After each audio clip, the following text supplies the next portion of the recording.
Okay, folks, we'd ask you to take your seats. We'll get started. Good afternoon. Welcome back. Thank you all for coming again. My name is John Quigley. I'm the Secretary of DEP. Before we get started, I want to go over some points for your safety and comfort this afternoon, just as we did last time. If we need to evacuate the building, the fire alarm will go off. Please take your car keys and valuables and leave the building the same way you came in, out the doors at the back of the room, into the lobby, and left out the building's main entrance. Go up the stairs and continue to the top of the parking lot. Our assembly area is the left half of the top row. Karen Yordi will lead you there. If you need assistance or are unable to go up the steps, remain in the room until the others have left. Heather will either help you to the side parking lot or inform safety personnel that you're here and will return to wait with you. Please don't operate cellular telephones or any other electronic devices in the case of emergency. Follow any instructions given by building safety personnel. They're identifiable by their orange ball caps marked safety. Remain at the assembly area until building safety personnel give the all clear. Please don't get in your car and leave. The entrance to the parking lot needs to be kept clear for incoming emergency vehicles, again, in case of emergency. Turning now to your personal comfort, the restrooms are located off the lobby. Go out the back conference room door, the one that you came in, and turn to your right. The ladies' room is on the left, and the men's room is on the right. A water fountain is past the restrooms on the other side of the security doors, and Brandon Swalina of our staff will be in the lobby and can let you in and out through the security doors. We will have some breaks on the agenda that will be very short, but again, as last time, please don't feel time constrained. We are televising the meeting and want to keep things moving. So again, good afternoon and welcome. Thanks again for joining us for the second meeting of the Governor's Pipeline Infrastructure Task Force. We'll start by going around the room and introducing ourselves, please. Sarah. Sarah Battisti from Southwestern Energy. Serena Bellew, Pennsylvania Historical Museum Commission. Curtis Beyondich, TRC Solutions. Gladys Brown, Pennsylvania Public Utility Commission. Dave Callahan, Mark West Energy Partners. Colonel Ed Chamberlain, the commander of the Baltimore District, U.S. Army Corps of Engineers. Keith Coyle, Van Ness Feldman. Fred Delana, EQT Corporation. Denise Brinley, Department of Community and Economic Development. Mike DiMatteo, Game Commission. Joe Fink, Cone Midstream Partners. Rick Flynn, Pennsylvania Emergency Management Agency. Anthony Gallagher, Steam Fairs Local 420. Wayne Gardner, W. Gardner Company, LLC. Steve Luttrell, Post and Shell PC. Mark Gutschall, Land Studies. David Hanovic, Federal Energy Regulatory Commission. Mike Helbing, Citizens for Pennsylvania's Future. Kathy Kazone, Chester County Commissioner. Dan Devlin, DCNR. Walt Hufford with Talisman. Tom Hutchins with Kinder Morgan. Cindy Ivey with Williams. Bill Keller, Pennsylvania House of Representatives. Don Keel with Seated Council of Governments. Bill Kiger, Pennsylvania One Call. Ken Klimo, Wilkes University. Joe McGinn, Sunoco Logistics. Dave Messersmith with Penn State Extension. Marvin Mateer from Wyossing Township, Bradford County. Lauren Parker, Civil and Environmental Consultants. Sarah Blaskovich, representing ACEC. Mark Reeves with Shell. Leo Bagley from PennDOT. David Smith, Pennsylvania Turnpike Commission. Michael Smith, Pennsylvania Department of Agriculture. Steve Tambini, Delaware River Basin Commission. Great, thank you very much. Let's get right to the agenda. First item on the agenda is the subject of field trips. As you will hear when we do the report outs from the work group chairs, there have been a number of the work groups that are scheduling days in the field to look at various aspects of pipeline development. And there was a question raised at our work group chair call last week as to whether or not those field trips could be made available or open to the other members of the task force or other members of other work groups. And the simple answer is probably not. These events are being scheduled with a certain size group, and it really won't work logistically to allow extra members. In many of these field trips have a specific agenda, and there's work group effort being put into at least part of the agenda. So the long and the short of it is that it's probably not going to be workable logistically to open up any of the individual work group field trips to additional participation by other members of the task force or work group. in terms of just a couple of other things that I wanted to bring to your attention, again, this is on the logistics end. There are some work groups who are fortunate enough to have established some type of external web host for ease of document access, and unfortunately, DEP does not have the appropriate firewall to allow that for the environmental protection work group. So oddly enough, we're a little bit behind the 8 ball in terms of our ability to share documents with the members of the environmental protection work group because of DEP's firewall. And there is some variability agency to agency. I know that DCNR has one. It's working really well, I'm told, although I can't get at it, or at least from my office. But we have some technological hurdles, so I would just ask for everybody's forbearance. And if there's a real need to create a SharePoint site on any task force, it's probably best to do that outside of the Commonwealth web environment anyway, and have Commonwealth representatives, DEP employees and others have access to that through their private computers. That's a technological hurdle that we face. We will get into reports from the work group chairs in a second. Just another logistics point, would ask everybody for the purposes, and I will call on you individually for the work group report outs, but whenever you want to speak, either during a report out or during the conversations later, or question and answer during the presentations, would ask you to identify yourselves. We do have a stenographer here with us, so basically anytime you want to speak, please identify yourself so that we can help out the stenographer, please. For the work group chairs who are not seated at the task force table, when it comes time for your reports, we'd ask you to feel free to use the podium. Otherwise, for those members of the task force who are also serving as work group chairs, please remain at your seats and report from your seats. I want to talk a little bit about the forward calendar. So if we can get that slide up, please. Just want everybody to be aware of the forward calendar and where we are going together with our work. Recall that we want to have a report completed and submitted to the governor by February of 2016. So in order to arrive at that date safely with a final report, here's what the calendar looks like.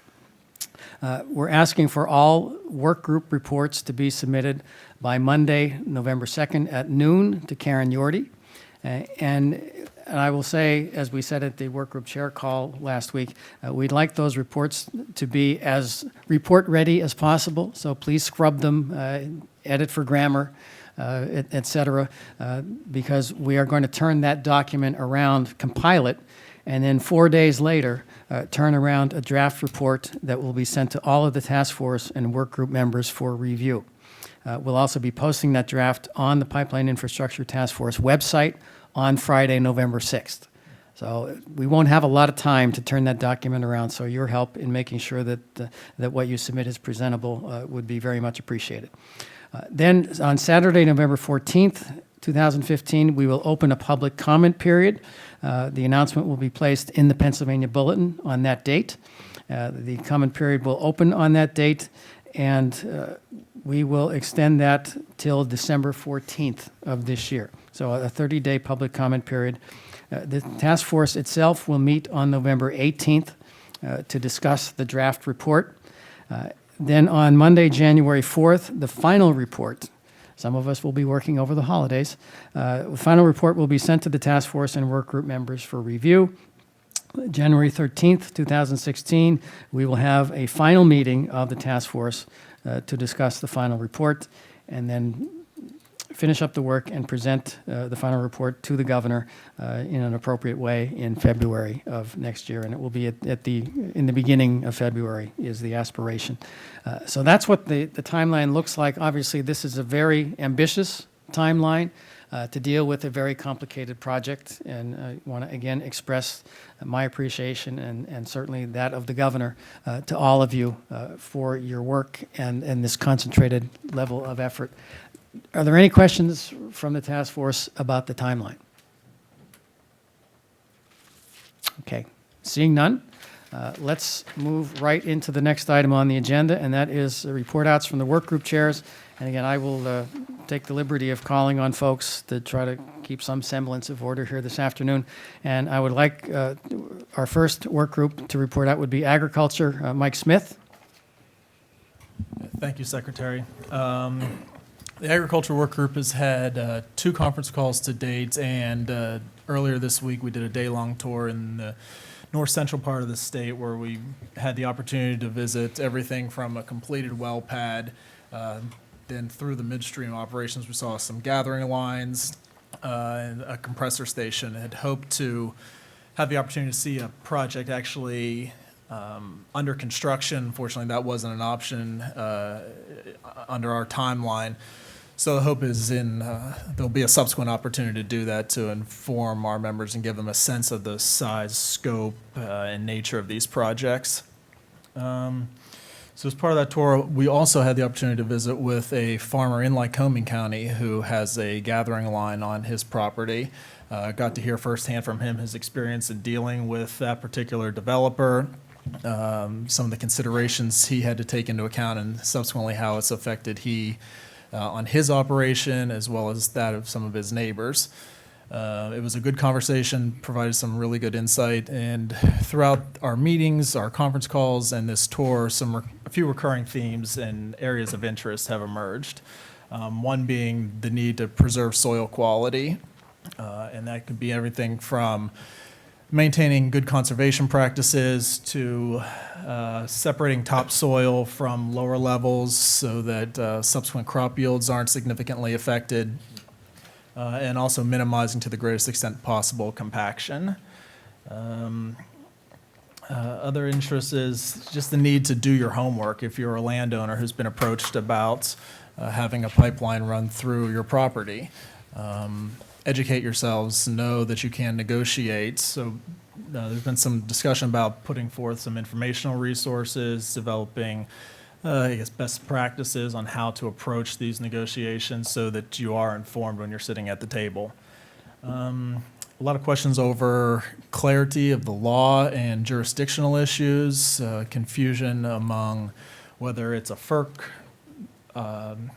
has jurisdiction here at the federal level, or whether it's a state level matter for DEP or PUC, among others. So looking at developing some resources or recommendations there. And then just from the department standpoint is identifying working farms that may be affected in the proposal and in the planning process of these projects, with particular emphasis on preserved farms. The state has preserved 4,700 farms with about 500,000 acres.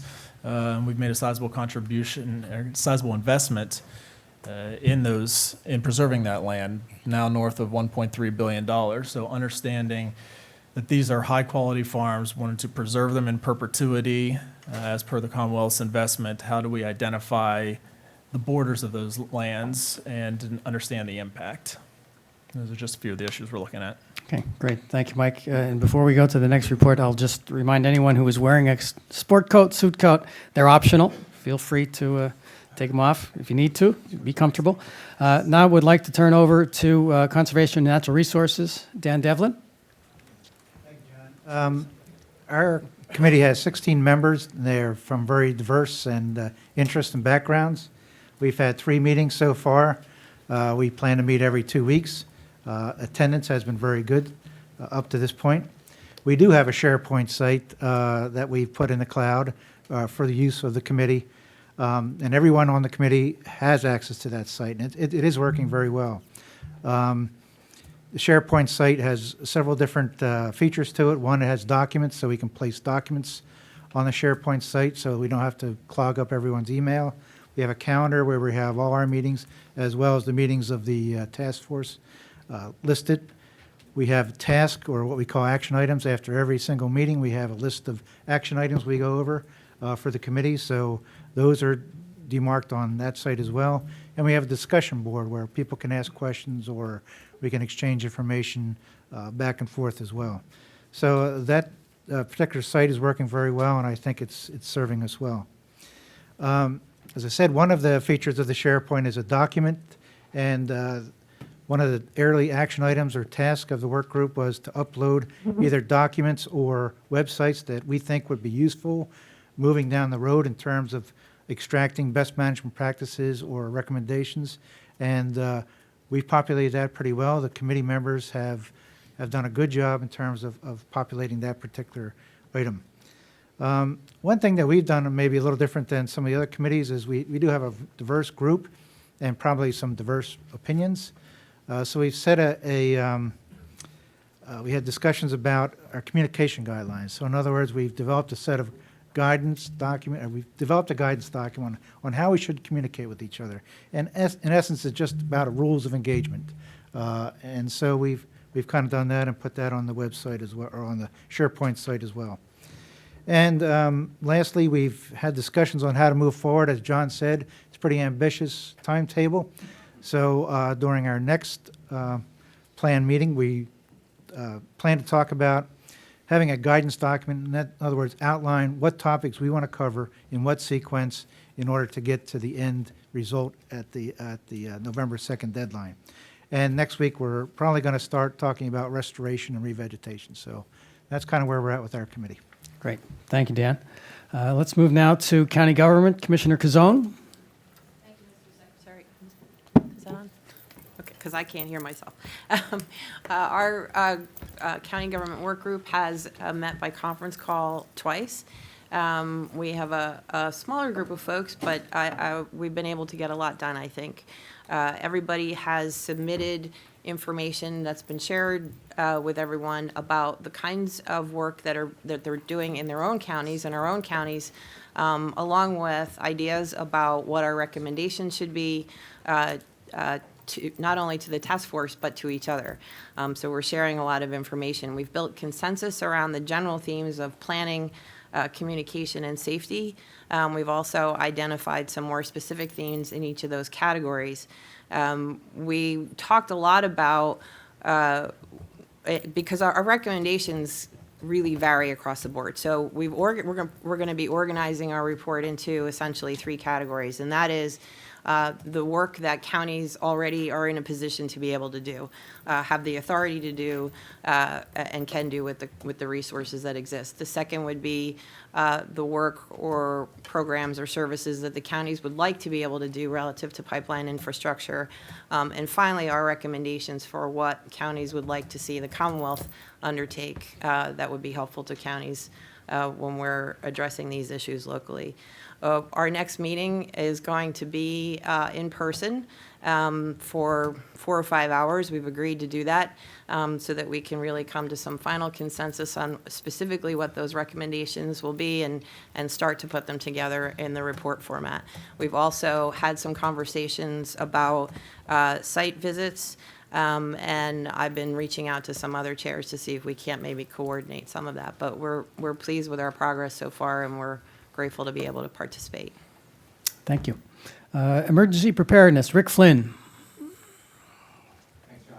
I appreciate the opportunity to be with you today. I missed the last meeting, but I'm the chair of the Emergency Preparedness Work Group, and the work group is charged with developing best practices related to the on-ground field response and developing or identifying training programs for first responders in communities impacted by pipeline infrastructure development.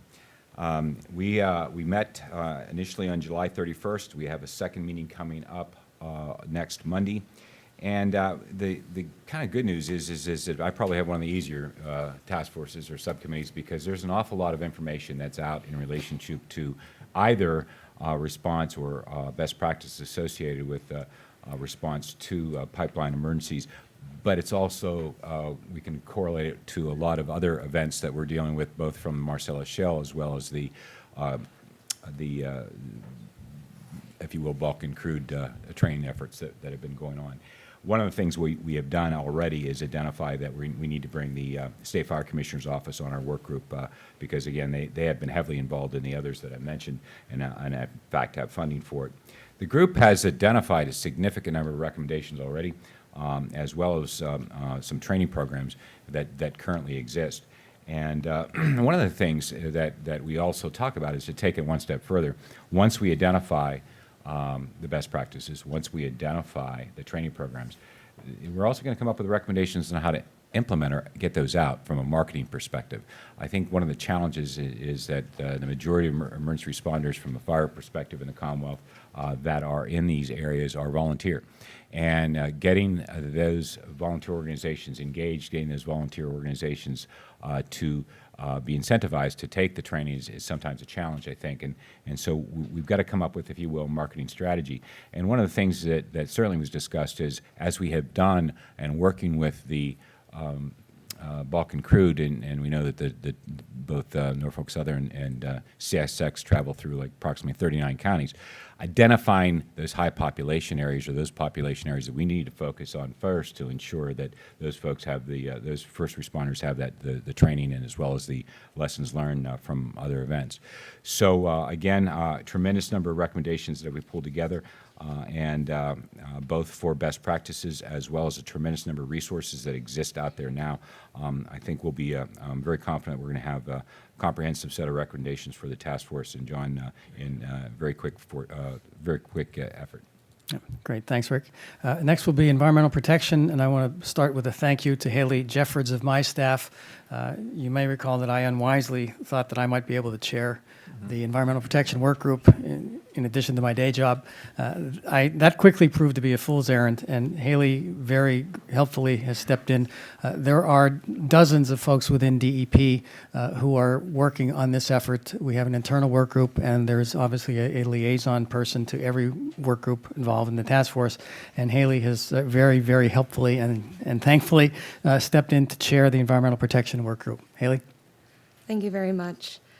My name is Haley Jeffords, and I'm the chair of the Environmental Protection Work Group, as the secretary just said. And we are charged with protecting land, water, and air during development, and BMPs related to that, and maximizing our opportunities for coordinating efforts between federal and state permitting and ensuring efficiency in those efforts. And one of our first actions will be to tomorrow go on one of the field trips that have been mentioned so far. We are going to Towanda, Pennsylvania, where we will first have presentations on gathering line projects, as well as Pennsylvania's chapters 102 and 105 permitting processes. And later in the day, we will be going on tours of restored gathering lines projects, and we will see pipeline construction as well. We have had 3 conference call meetings so far, and in general, the discussions have focused on the scope of our group and how to best coordinate our efforts with other groups, and as we put forward the BMPs, how they will best be implemented. We had a desire for more face-to-face meetings, so we are working on scheduling a couple of those so that we can have effective work sessions.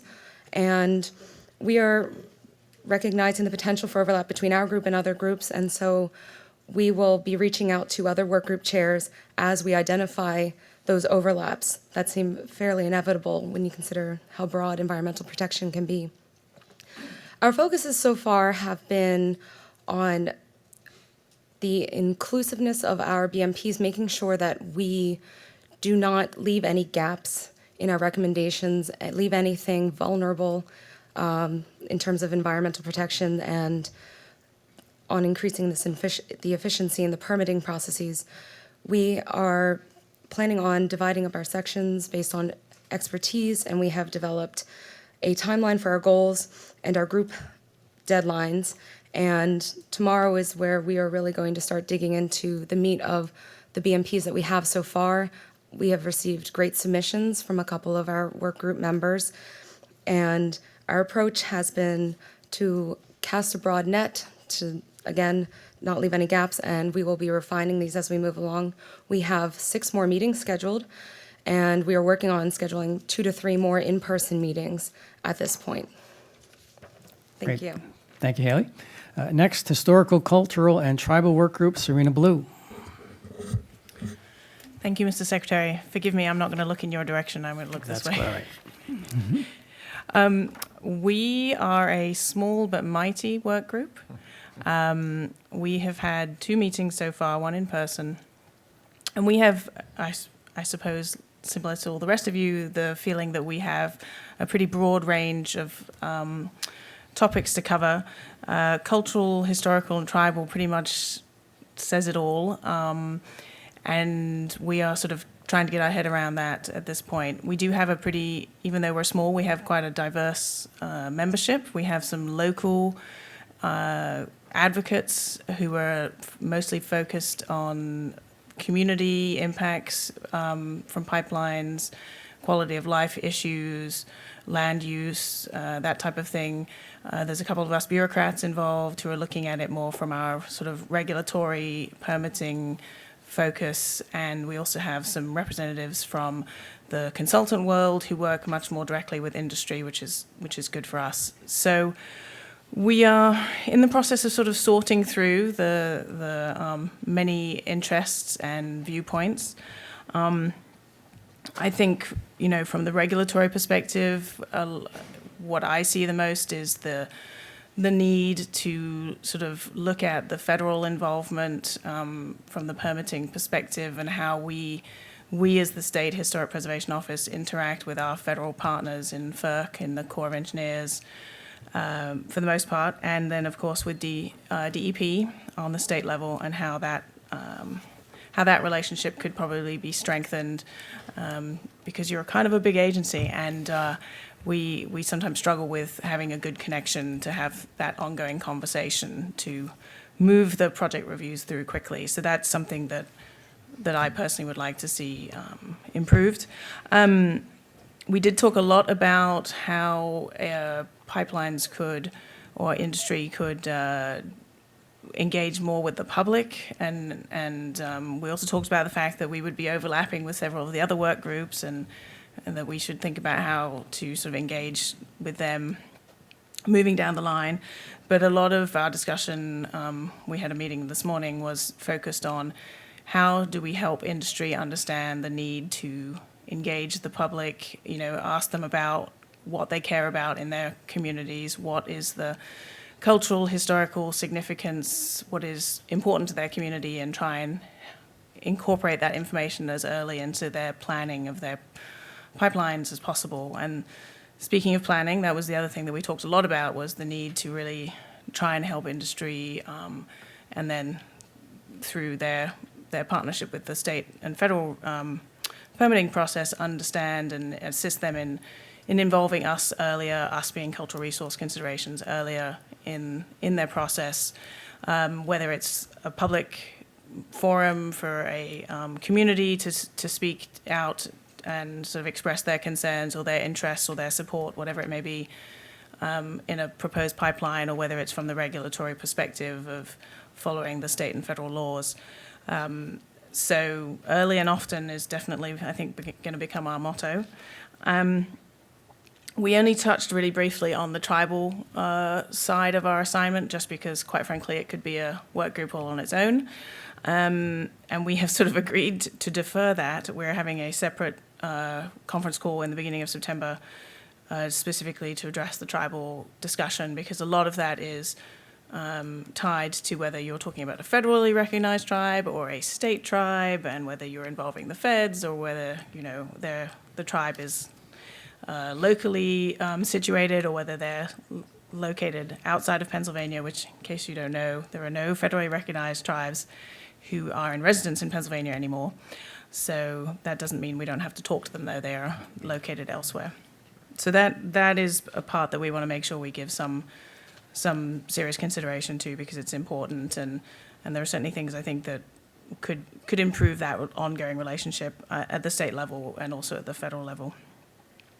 So our assignment, we had homework assignments leaving the meeting this morning, and that was ready to start using the template, and sort of I charged the rest of my group with just make up, a best practice and recommendation for as many of these things as you want. Try not to make them too voluminous, because we are going to have to all get together and pare them down, but similar to the environmental task force, I wanted to make sure everybody got a chance to put everything on paper, and then we can talk about it and sort of pare it down to things that are going to be more manageable and more focused for this specific task for this work group. So I think we are moving in the right direction. Great. Thank you, Serena. Next is the local government work group, Marvin Mateer. Thank you, Mr. Secretary. Our work group held its first conference call on July 30th. We had 11 members of our group participating in that call. The first thing we did, of course, was to review the purpose of the work group and to establish our topics of concern. So we began to do that, and I need to remind everybody, I think, that as we began talking about these, we once again realized just how diverse our local government system is in the Commonwealth.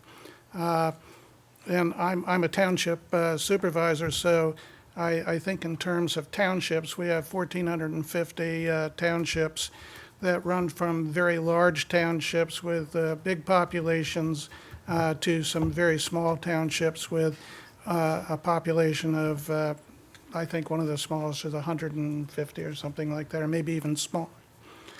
The first topic that we got into was the need for training for local emergency services.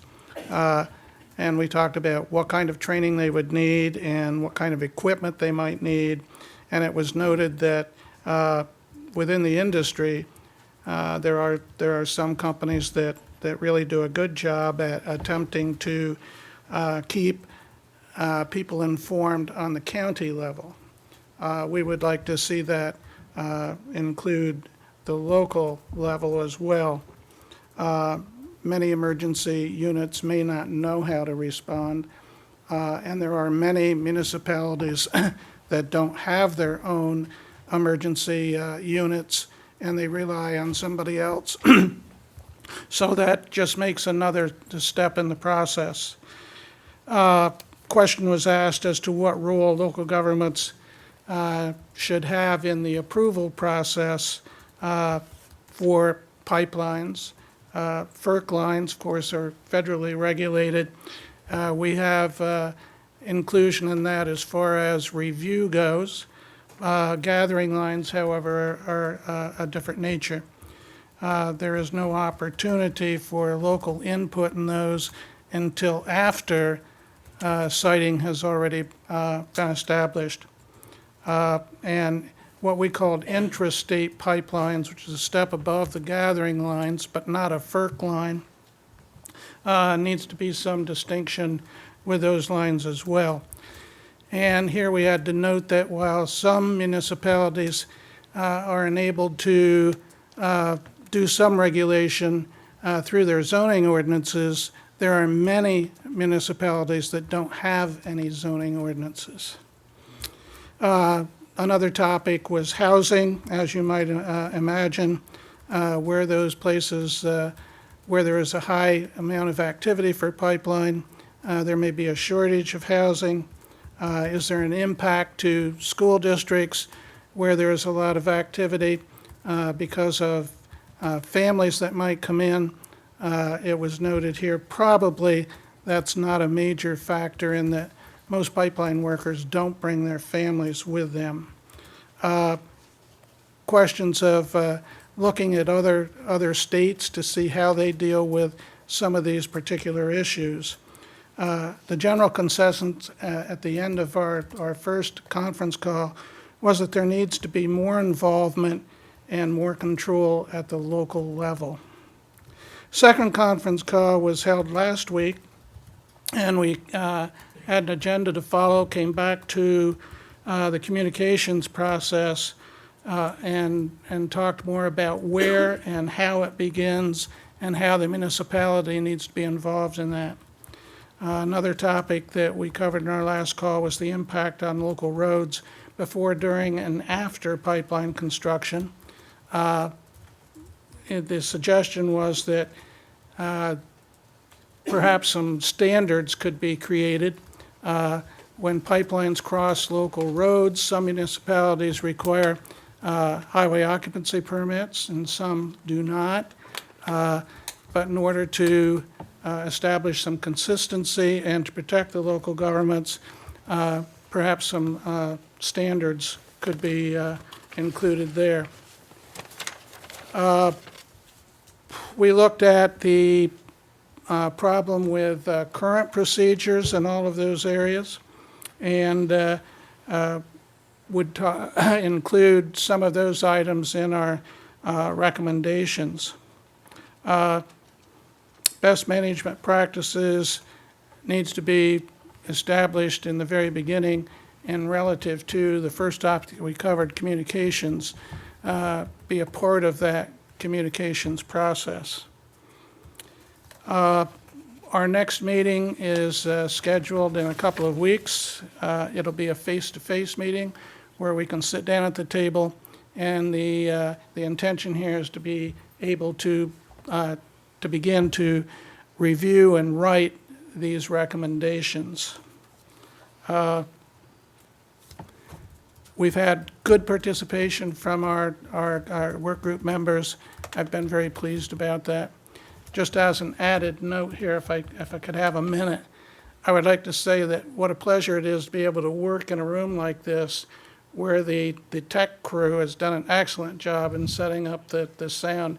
I've been in so many of these situations where I couldn't hear people at that end or this end, and this has been a pleasure.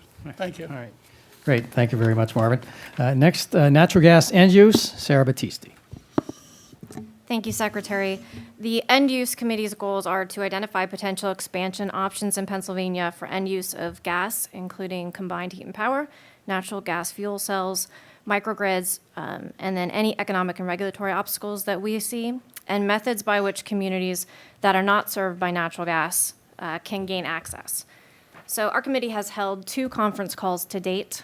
We have established our guidelines and also established the items we will be talking about. So what we have done is carved out manufacturing, traditional chemical, including cracker facilities and refineries, and then bio is underneath manufacturing as well.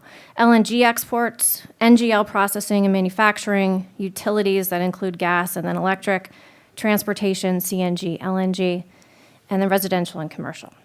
So themes that we have discussed and sort of seen amongst ourselves is the lack of sort of education on the basics of pipeline development and the difference between all of the pipelines that we're here to discuss. So from the well to the end user. So that I think is a theme that we have seen as an issue, and although it's not necessarily part of what our agenda item is, that is certainly something that we probably would recommend to the task force as a whole. Access to gas, obviously part of our conversation. Incentives for pipeline development, economic development tools as well. So there is overlap that we see with the workforce development and the economic development committee, as well as a few others. But that one directly goes along with what we're trying to get done. So we have had conversations with that committee. They are invited to our next meeting, which is in September 9th in Philadelphia. Anyone on the committee is obviously welcome to attend, but that is our next scheduled meeting, and then we will meet in Pittsburgh in October. At the next meeting, we're also hoping to start talking about our recommendations from our committee.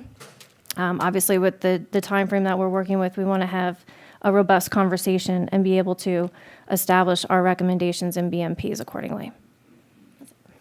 Thank you, Sarah. Next is Pipeline Safety and Integrity, Chairperson Gladys Brown. Thank you, Mr. Secretary. As you stated earlier, in terms of deciding whether or not you could head up your work group, I knew from the very beginning that I needed also someone to probably head up my work group, and that is Paul Metro. But I had been participating, just so you know.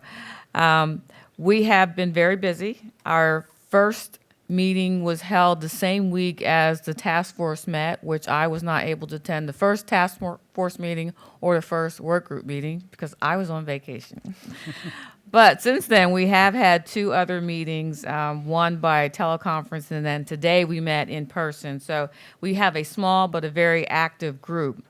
And in our discussions, we've looked at, reviewed a federal PowerPoint which discussed the definitions of gathering and transmission pipelines.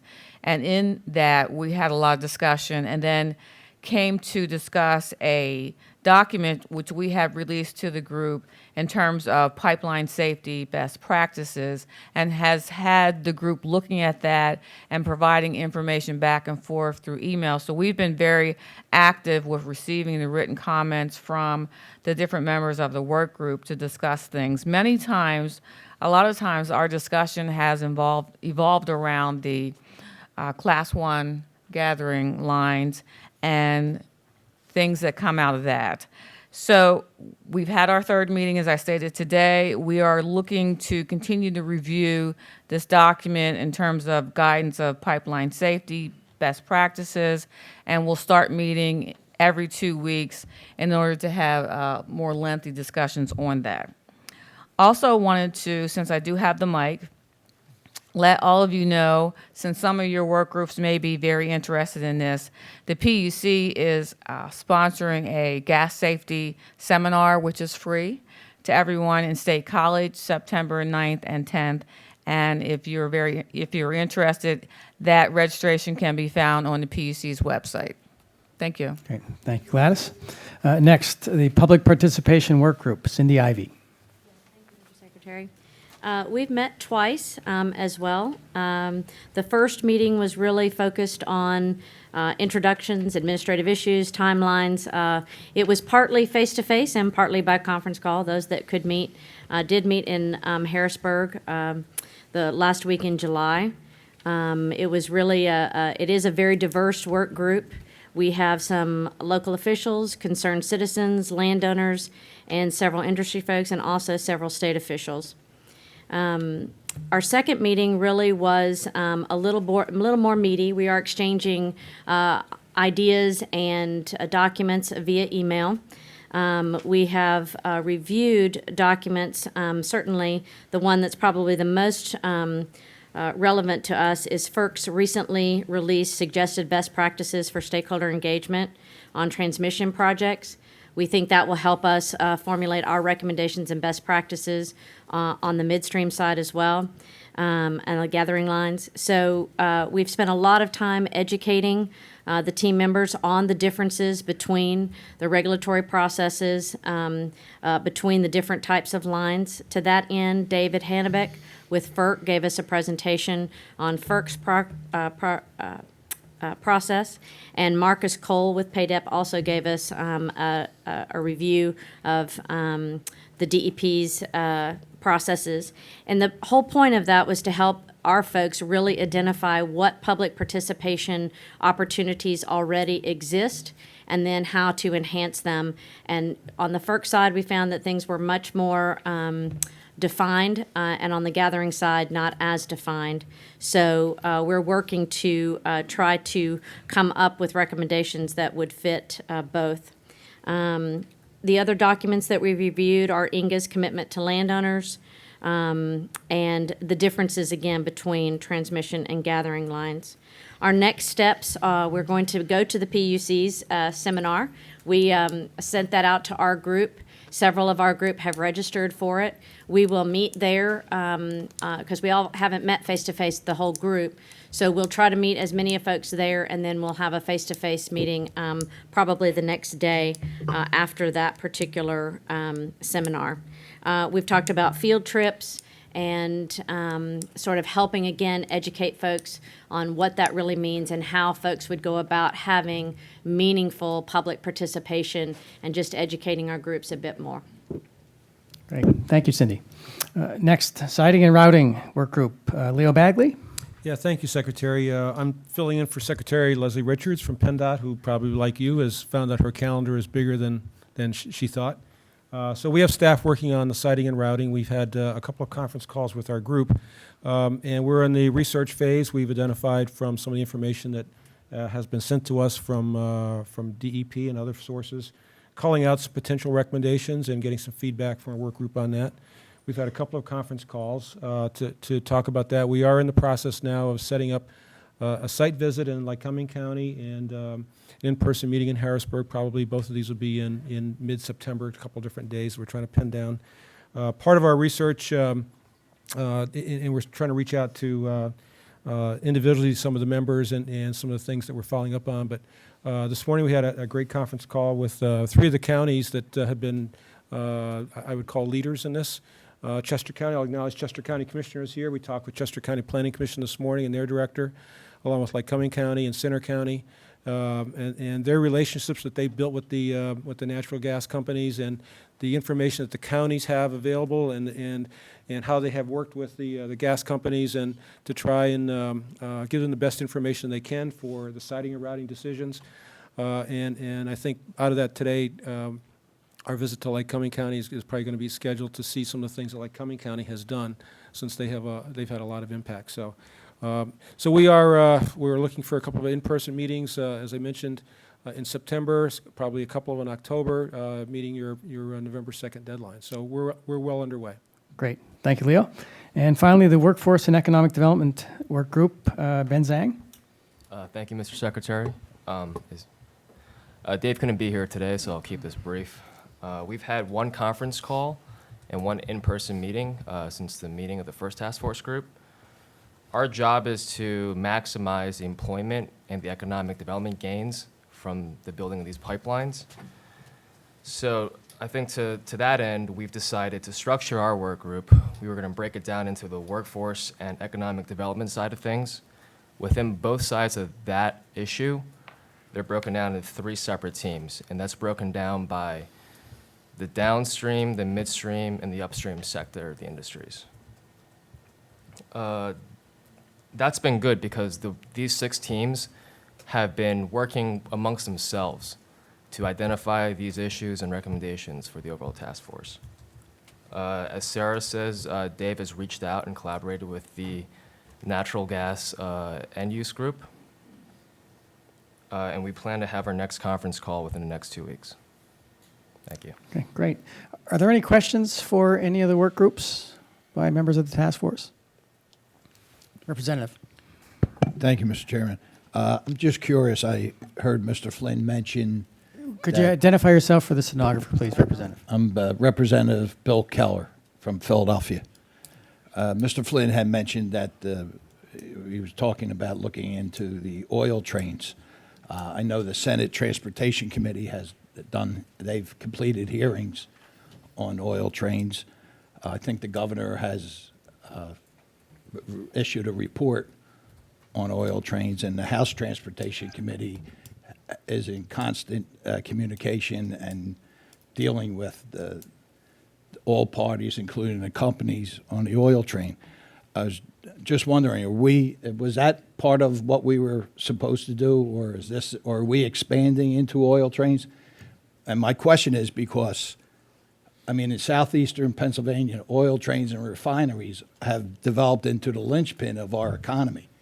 And if we're going to get in looking at that, I may ask to get on that task force because it's very important to our area.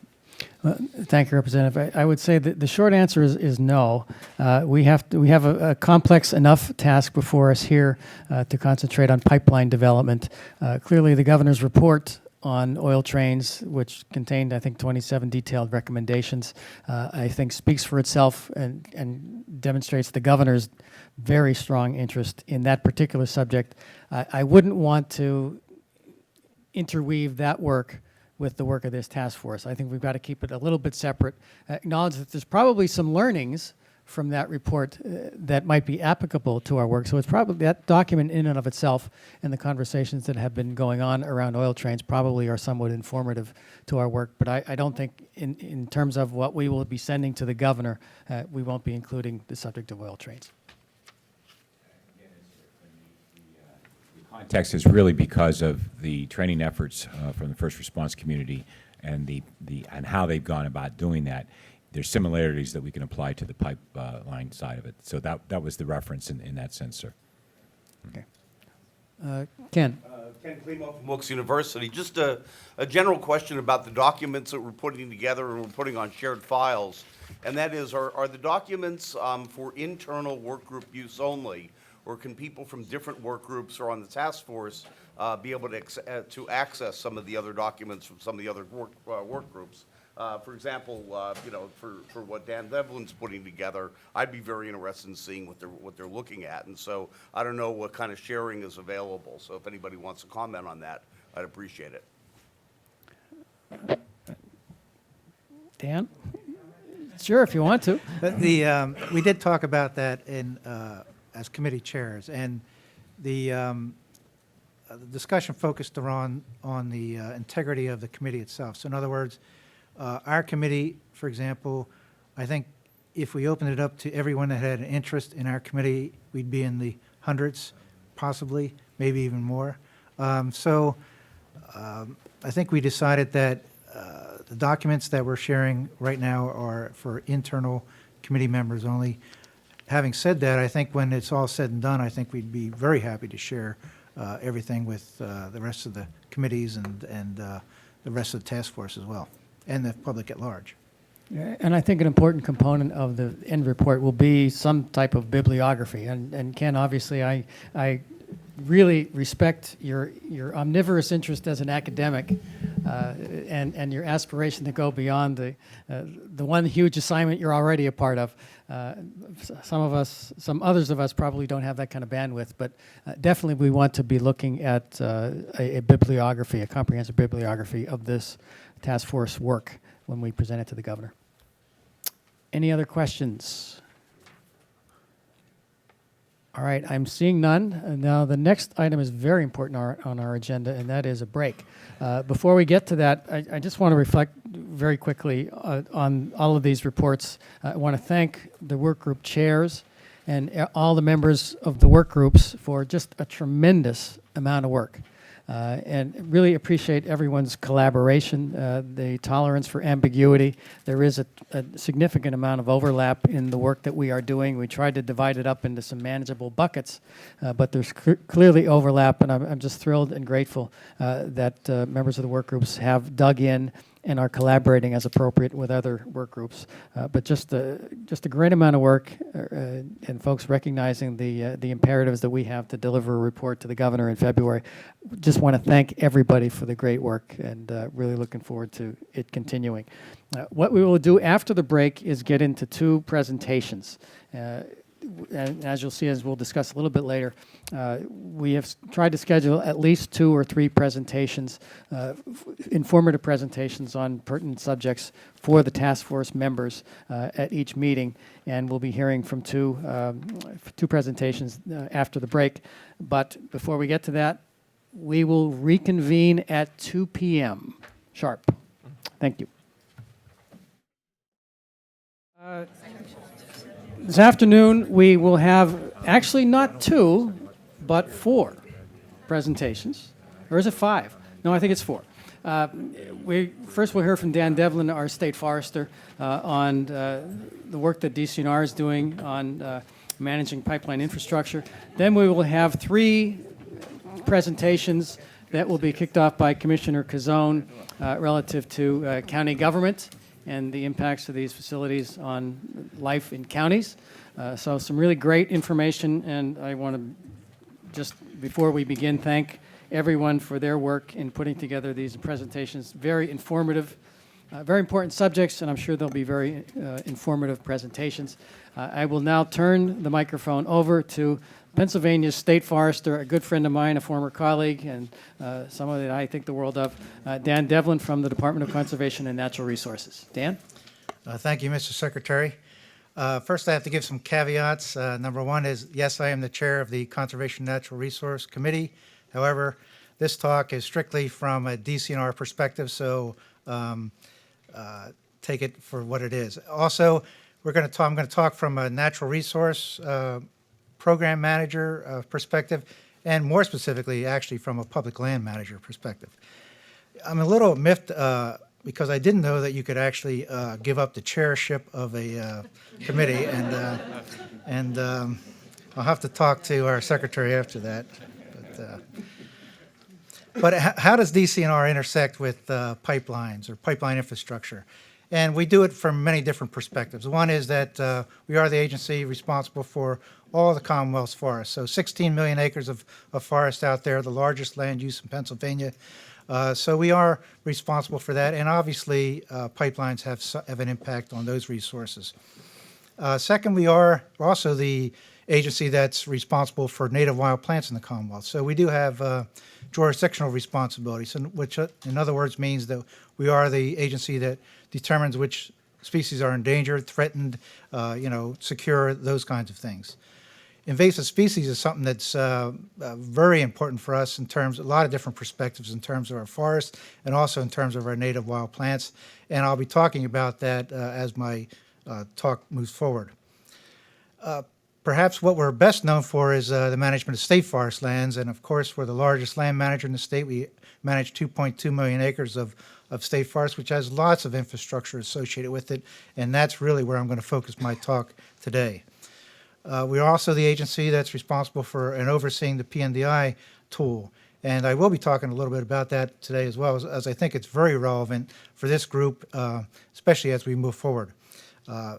Mainly people look at the PNDI tool as an environmental review process, but hopefully in the future we can look at it more from a conservation planning perspective. Obviously we have 120 state parks as well, one within 25 miles of every Pennsylvanian. Accounts for about 300,000 acres. Some of these parks have infrastructure pipelines as well, and also it's from our perspective, it's something we want to avoid in terms of additional infrastructure on these facilities. We're also the agency that interfaces with Land and Water Conservation Fund and our own state grant program, the C2P2. So we've given out lots of grants, kind of like agriculture, like Mike talked about. We've given out lots of money to local communities, local land trusts, local parks, and we are concerned about how these pipelines interface with those resources as well. And again, there's 5,600 local parks that we know about, and I'll be talking a little bit about that as we move forward in the presentation. So I'm going to focus, I am the state forester, director of the Bureau of Forestry, so I am going to focus on what I know best, and that's the Bureau of Forestry. And of course, it's always obligatory to tell you who you are, at least when you start a presentation and what you do. So that's what I'm going to try to do. The mission of the Bureau of Forestry is to ensure long-term health, productivity, and of the Commonwealth's forests and to conserve native wild plants. We do that really by 4 different methods. One is to manage our state forest system using an ecosystem management approach. The second is to protect all forest lands, both public and private, from insect disease and other damaging or destructive agents, in this case, potentially pipelines. The third is sort of an educational component, promoting knowledge of forestry and the knowledge of forestry by assisting other landowners, by assisting different government agencies and all in resource management endeavors. And the last, of course, is the native wild plant. We are, again, the agency that determines the status of plants throughout the entire Commonwealth. But today, what I'd like to focus on, my presentation is going to focus on, is the state forest system, and that's that 2.2 million acres that are in 48 of our 67 counties. The purpose of that particular land base, when it was first established about 120 years ago, was to provide a continuous supply of timber wood products, protect watersheds, conserve waters, and furnish opportunities for healthful recreation. Since that time, obviously, we've given a lot more authority and we have a lot more jurisdiction over other things. But in essence, those 3 purposes were the main purposes and are still in the legislation as it stands today. If you look at the state forest system, it pretty much encompasses the center part of the state. We have a block of 1 million acres contiguous block in the very north central part of the state. And we'll probably focus a lot of our effort on that today. And the other 1 million or 1.2 million acres are scattered, again, mainly through the center part of the state, but also some in the northeast and southwest. And again, there are little patches elsewhere in the Commonwealth. But the reason I bring this up here is if you think about taking a pipeline from east to west across our Commonwealth, in all likelihood, you're going across the state forest system.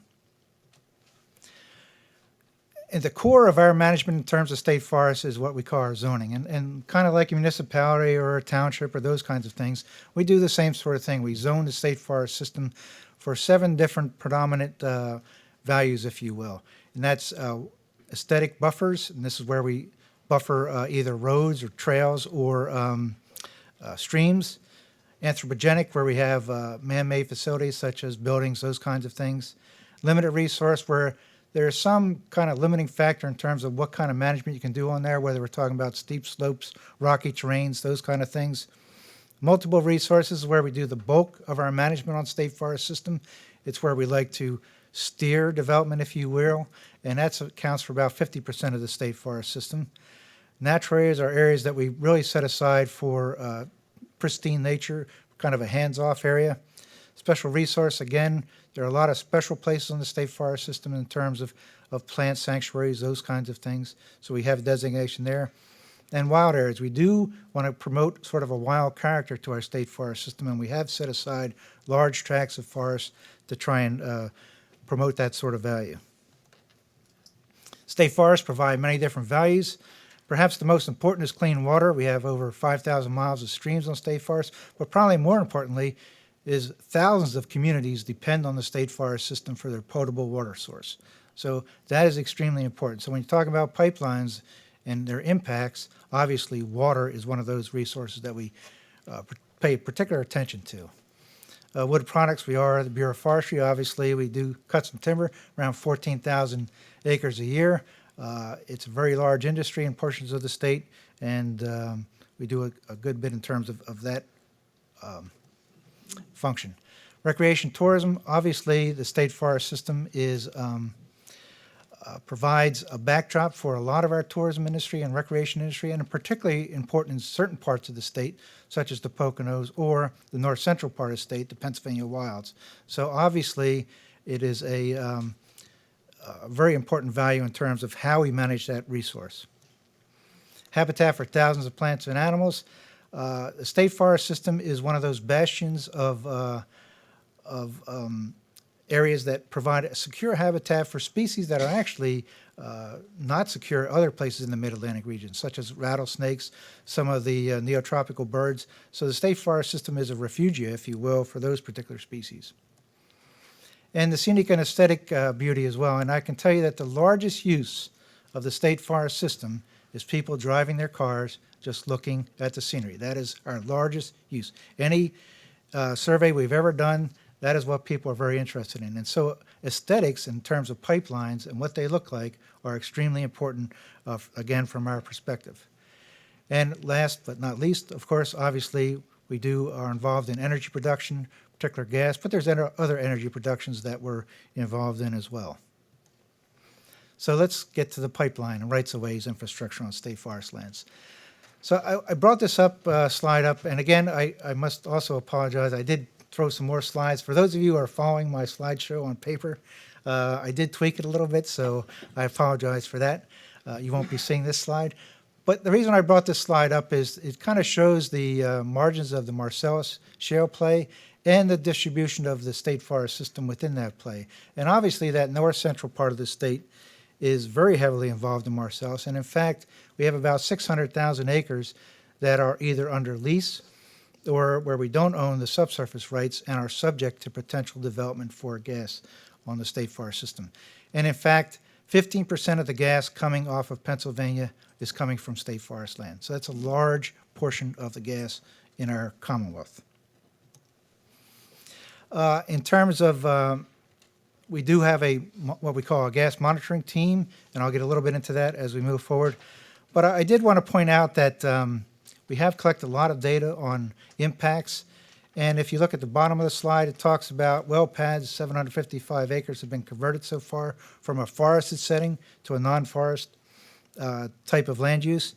Pipelines are 660, but if I showed you these figures just a year and a half ago, the pipeline acreage would have been much less. So our biggest impact in terms of conversion, in terms of future use from our perspective on state forest land is going to probably be pipelines. So there were some discussions today, a lot about the different types of pipelines. Obviously, we have all the different types of pipelines, the classes on state forest land, whether we're talking about gathering lines, the small gathering lines all the way through the midstream, all the way to the transmission lines, the essence that what everybody thinks of as a traditional pipeline, the FERC regulated lines, all the way to the distribution lines as well, where you're taking that product and moving it into an end use, either a home setting or some sort of industry or whatever. And again, when we talk about pipelines, we're usually thinking about gas, but pipelines carry a whole mess of different material. Obviously oil, gas, water, and this is one thing that we have a lot more pipes on state forest lands now dealing with water, and I'll talk about that in more detail as I go forward. But petroleum products, natural gas liquids, municipal waste, there's all kinds of things that are being transported, if you will, through pipelines. And I bring this up as well. I know we're talking about pipelines, but there are other rights of ways as well that I think we ought to be looking at and ought to be talking about because they have the same sort of features that a pipeline does. In other words, they're a linear corridor that has been cleared for a purpose. And you can say the same thing about roads, for example. And I'll be talking about other rights of ways and how they interplay from my perspective, again, with pipelines. So on the state forest system, we have about 1,700 miles of rights of ways.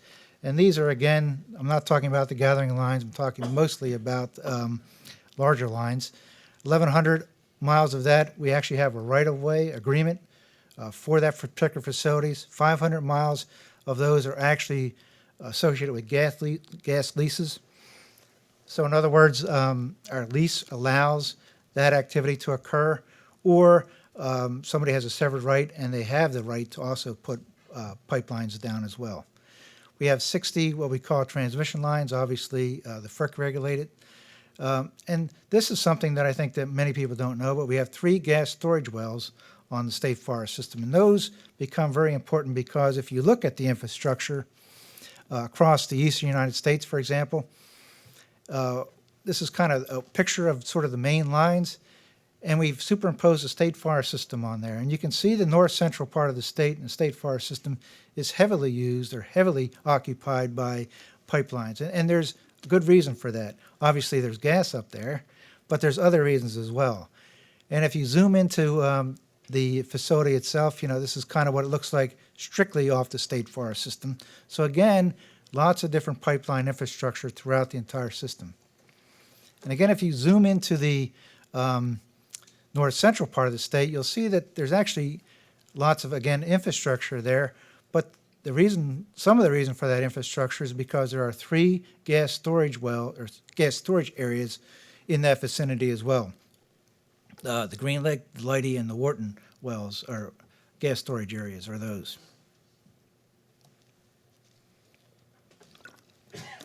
A point I want to make is that all pipelines have an impact, at least from our perspective, from a conservation and natural resource perspective. Obviously, you have surface disturbance. And again, dealing with state forest lands, you usually have forest fragmentation. So in other words, you're converting a forest setting to something very different. You have habitat loss. You have species, different species are impacted very differently in terms of this particular activity. Invasive species, anytime that you disturb the soil and or create corridors, you're creating a pathway for invasive species to, number 1, become established, and number 2, to travel. Loss of wild character. I told you that from our perspective, the state forest system and the wild character of that system are extremely important to us. And of course, erosion sedimentation controls. I talked about negative impacts, and that's true, and we usually talk about negative things. However, all the impacts are not negative, and in fact, some are positive. And we've seen some positive impacts from pipeline infrastructure. And obviously, the main one is we need energy. I like to turn my lights on at night. Less truck traffic. This is something that's extremely important.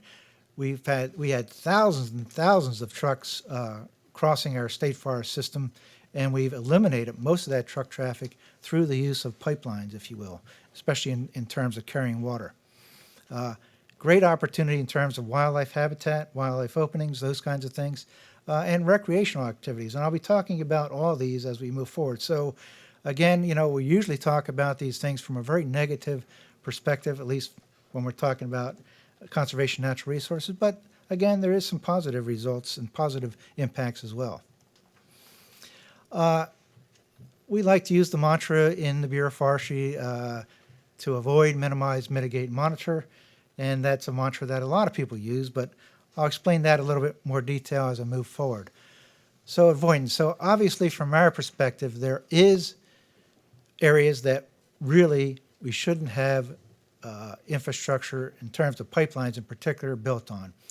And again, what we like to do is bring in companies in early, and I heard early and often sort of thing, and I'm going to also talk about that over and over again.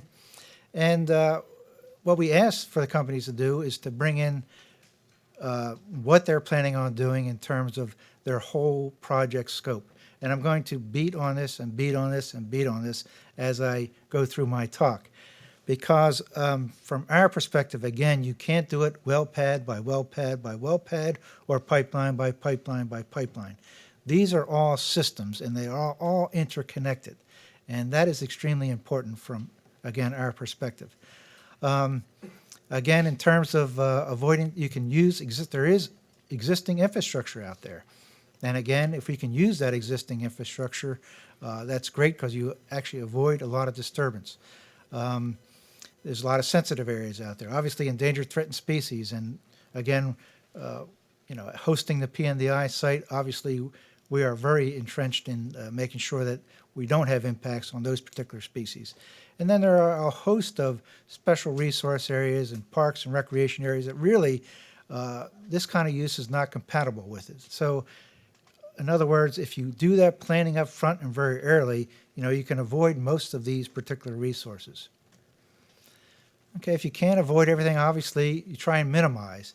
And again, the bottom line to this, from our perspective, is the least amount of surface disturbance possible is the way that we would like to go.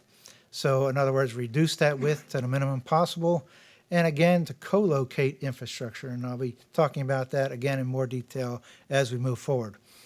Appropriate siting on the ground is from our perspective, very important. So in other words, you don't want to site things where it's going to cause problems down the road, and that is, again, extremely important. Wetland crossing, water crossings, obviously important. Buffers, you can employ buffers very strategically in terms of not only ecological resources, but social resources as well. And those, the use of buffers can minimize those impacts greatly. And, again, from our perspective, we have, many, many miles of trails, vistas, those kinds of things. And if you can buffer those particular resources, you've minimized some of the impacts to those uses. Timing restrictions, this is very important from our perspective. For example, the flaring up in north, on the top of the slide there, we restrict during dark sky events, so in other words, moonless nights, any flaring activity to occur on state forest lands. Also, there are days of the year when the state forest is used very heavily, Labor Day, Memorial Day, deer season, those kinds of things. And we restrict truck activity and activity during those particular times of the year. So again, you can minimize conflicts, if you will. And spring thaw breakup is a season that many operators that came into the state very early on in this process were not very aware of and were not very cognizant of, and it's something that that obviously we've made people very aware of. There are times of the year really when you may not be able to operate and probably should not operate. Okay, so we've avoided and we've minimized, and obviously infrastructure is still going to go in. So what do you do about that? Well, again, from our perspective, there are ways to mitigate that activity, and we've kind of named some of them. Obviously, we can do some wetland enhancements. There are species habitat enhancements that you can do, and we've done a great number of that in terms of, say, timber rattlesnakes, wood rats, I think, are shown on here. Lots of different habitat enhancements that you can do using this activity, if you will, or using the equipment that's provided for this activity. Trail rerouting is something that's been very helpful from our perspective, and again, I'll get into that in a little more detail as my presentation rolls on. To continue on with the mitigation, obviously reclamation restoration from our perspective is one of the most important things that we can do. And again, from our perspective, we like to look at that from a larger landscape view. How does that infrastructure fit on the landscape, and what kind of enhancements can you do to that infrastructure that'll blend in more with the landscape, if you will, or the environment that you're working within. There's a lot of things you can do in terms of plantings, feathering, pollinators, and I'll show you some examples of those again towards the end of my presentation. Monitor, and this is where I think we all fall short. Many times we do a pretty good job maybe of planning. We do a pretty good job of developing plans, and then we implement it, we put it on the ground, and then we kind of just walk away from it. So, you know, we don't really know if what we put on the ground is serving its needs that we originally intended. We don't know if there's some problems with that associated with that particular activity. So this is something that we've really spent a lot more time on in the last several years in terms of using our efforts. And we do have a monitoring team specifically set up to go out and look at these facilities as time moves on. And invasive species is one thing that I will, again, hit on as we move forward. But the other thing that I should state is that, again, once you implement something on the ground, you should have some sort of maintenance plan in place as you move down the road and as this infrastructure you know, progresses in terms of age and what happens to it and those kinds of things. Okay, so how do we implement the avoid, minimize, mitigate, monitor sort of mantra, if you will? Again, we take a resource management approach, which is kind of a non-regulatory approach. So in other words, what we want to do is look at this thing from a systems approach. We want to look at it holistically. In other words, we want to see the entire plan and how that plan fits together in the landscape and fits together within other infrastructure that's already on the system as well. And again, from this perspective, you know, we don't want to look just at well pad and approve a well pad. We don't want to just look at a compressor station, approve a we want to look at how these are all connected, and they are all connected. And as this cartoon shows. So in other words, once you put in a well pad, you've kind of locked yourself in to where that is. And then once you put in the second well pad, I guarantee you that there's going to be some sort of connection between those two well pads. Not only that, every time you put in a well pad, there's going to be a pipeline associated with it. You have to be able to transport the material somewhere. And then not only are we going to transport it from this well pad and this well pad, but we're going to want to put that material together somewhere in, say, some sort of midstream thing. And then down the road, we're probably going to want some sort of compression because, you know, if you look at the decline curves on many of these things, they start going down. And then, you know, obviously you're going to have to tie into some sort of transmission line eventually. So the point is here is that, and you can see from this cartoon, is that in essence, everything is connected. They're all connected via a system, and they're connected on a landscape that already has infrastructure on it. And how do you place that infrastructure in relation to everything else that you have on that landscape? And that is extremely important. And you cannot do that well pad by well pad by well pad. There's no way you can do that. So again, from our perspective, what we like to see is the total package. How do we do some of our analysis? And I'm going to stress GIS a good bit. We have lots of different layers in terms of GIS. Our own forestry type layers, if you will. Again, our zoning, you know, obviously our zoning dictates what we will and won't allow on certain portions of state forest lands. We have different classifications in terms of what type of forests are out there. We have community classifications, you know, what's associated with that particular forest in terms of understory and potentially in terms of species.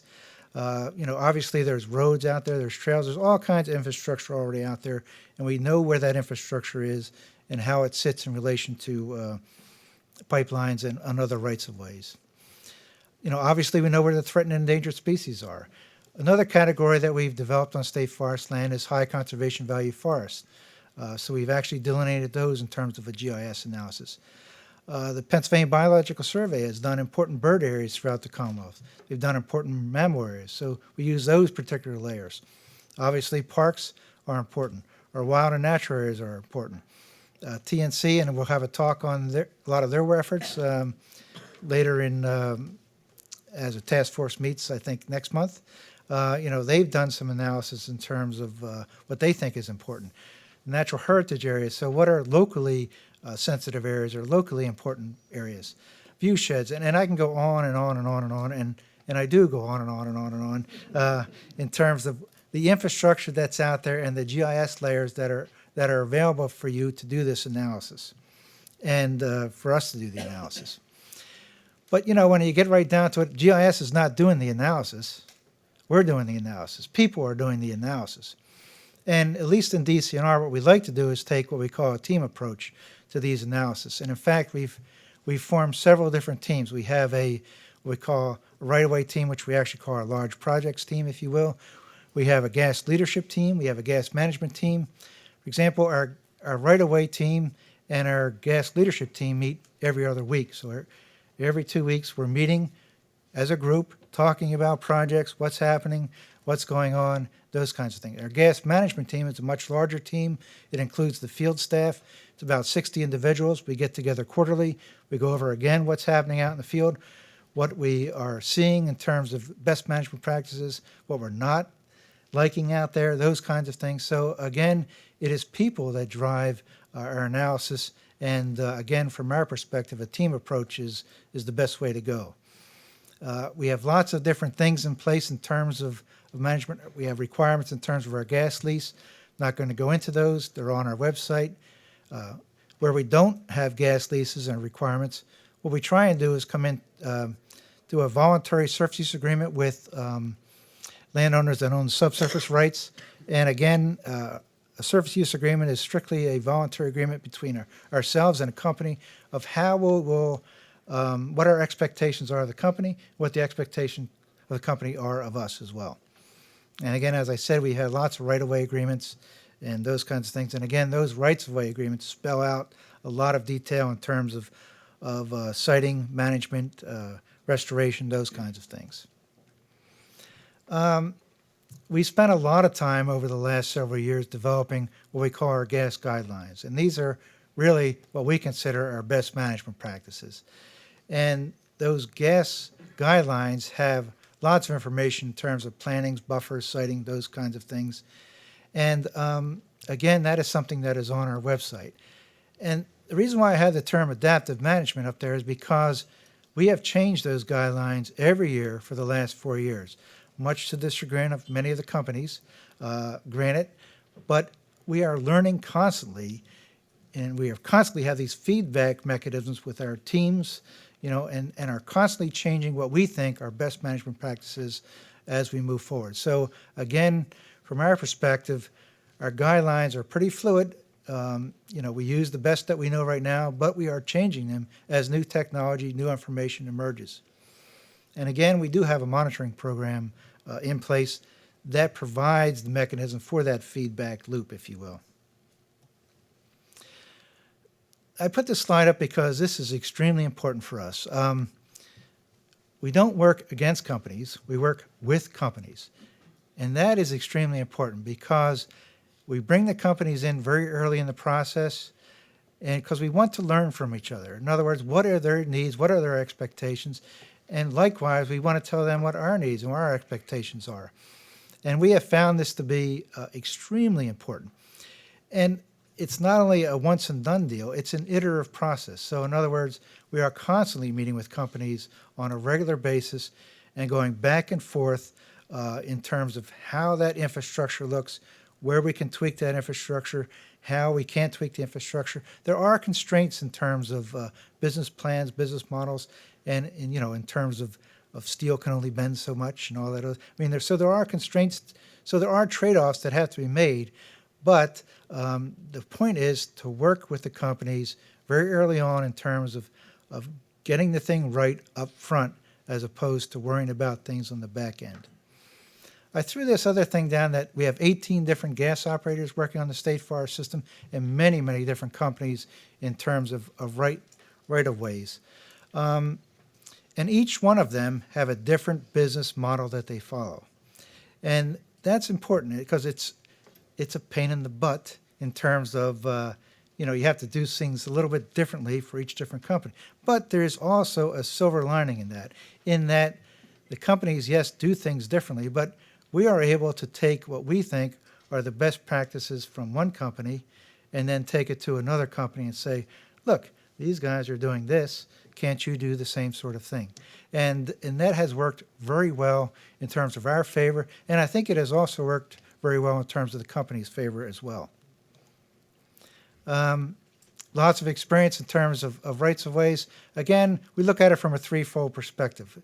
The application and review process, sort of the siting guidelines, and again, restoration and revegetation. I'm not going to go into those in a lot of detail because, again, we have all this information on our website, and I'll show you that at the end. I do want to talk a little bit about successes because I think, again, we harp along about the negative a lot, and there is some, obviously impacts there, but there is some success stories I think we should talk about as well. Obviously, everybody doesn't have this luxury. We are a very large landowner, and we are able to manipulate things on the state forest system a lot better than obviously private landowners can do and that sort of thing. So it's worked very nicely to our advantage. Again, from our perspective, we work very closely with the companies, and that is mutually beneficial from our perspective, and I think most of the companies we work with would agree with that. Co-location, and the reason why I've talked about electric lines and other utility structures here is because there is opportunities there for co-location. And, again, they have the same sort of characteristics, if you will. They're a linear corridor cut through your particular landscape.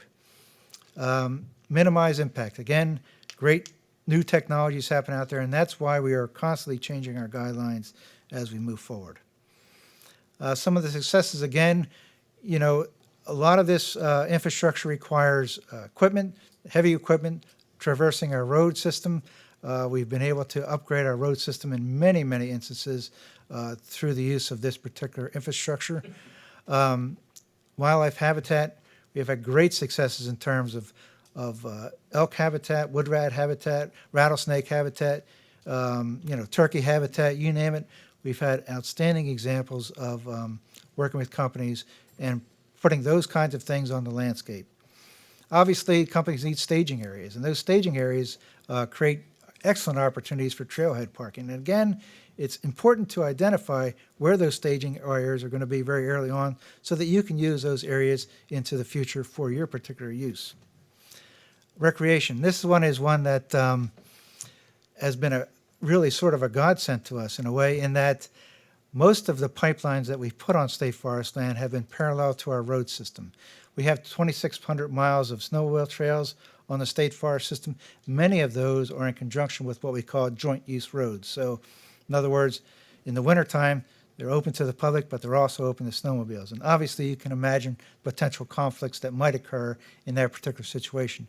We've been able to move those recreational trails from that joint use road situation over to a pipeline situation where we don't have that user conflict. Invasive plant management. And this is one that I do want to stress a good bit, and it's something from my perspective, again, is a great story. We've had a lot of success in terms of revegetation, in terms of putting vegetation on the ground that will inhibit establishment and or spread of invasive species. But what I really want to stress here is that we've done a great job in terms of educating not only ourselves, but the companies as well. So they are starting to, we are starting to train company personnel in terms of identification of invasive species as well, because they have people out there looking constantly in terms of what's happening out there. If they can identify things early on, all the better. So the mantra really here is early detection, rapid response. The sooner you can identify an invasive species, the easier it is to get rid of. If that particular plant, animal, whatever it is, gets established, it becomes extremely difficult to remove. So again, early detection, rapid response. PNDI, I talked again about most people think of PNDI as an environmental review tool. In other words, something you have to go through in order to get your permit from DEP. However, we are in the process right now of upgrading that particular tool and really in incorporating what we call a conservation planning function to it, a lot more than just an environmental review tool. So when the new one comes out, hopefully early this fall, you'll see a very different look to the PNDI system. It'll be kind of like your Google Earth sort of thing, where you can look at it from a map perspective or aerial photography perspective, those kinds of things. And also in terms of, on the left side, you'll see that there are lots of different GIS coverages, again, that you can turn off and on in terms of a review process. So again, I said we use a lot of GIS coverages to do our analysis. What we're trying to do is provide that same material, if you will, to others so that they can use that review process as well. So things that aren't on there, for example, is we're in conversations right now with our Rec and Con people to try and put the 5,600 local parks on that particular website as well.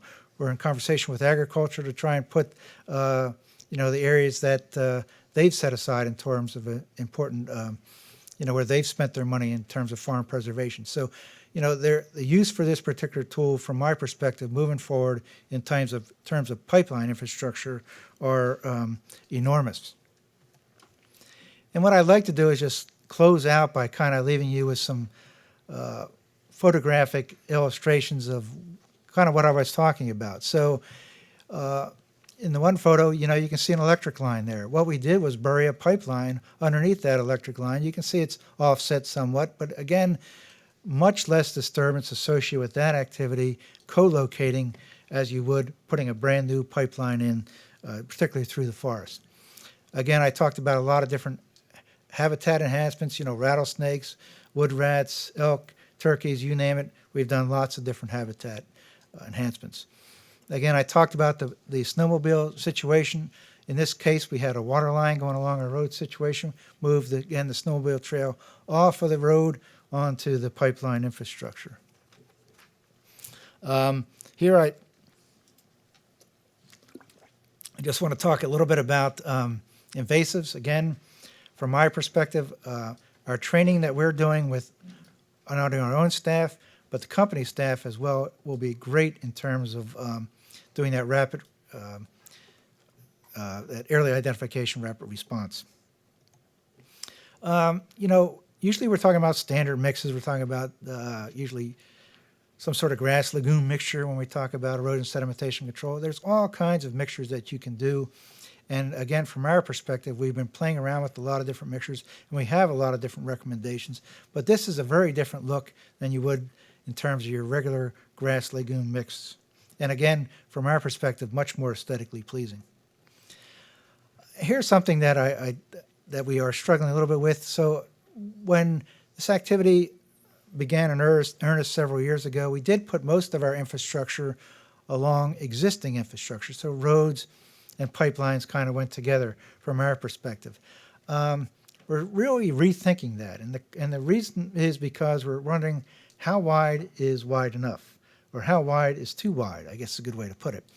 And so we're playing around with things such as using the infrastructure again along roads, but then going away from roads. And the reason for that is because many species require some sort of canopy closure in order to meet their habitat requirements. So what we're thinking of doing is coming off the roads and going back on the roads, coming off the roads, coming back on the roads, those kinds of things. So we're playing around with that sort of concept as well.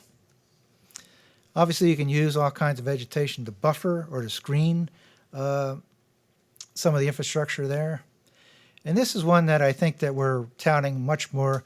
So again, early on in the process, we put most of our infrastructure along roads, but what we did do was clear a swath along that road and put the pipes in that particular swath.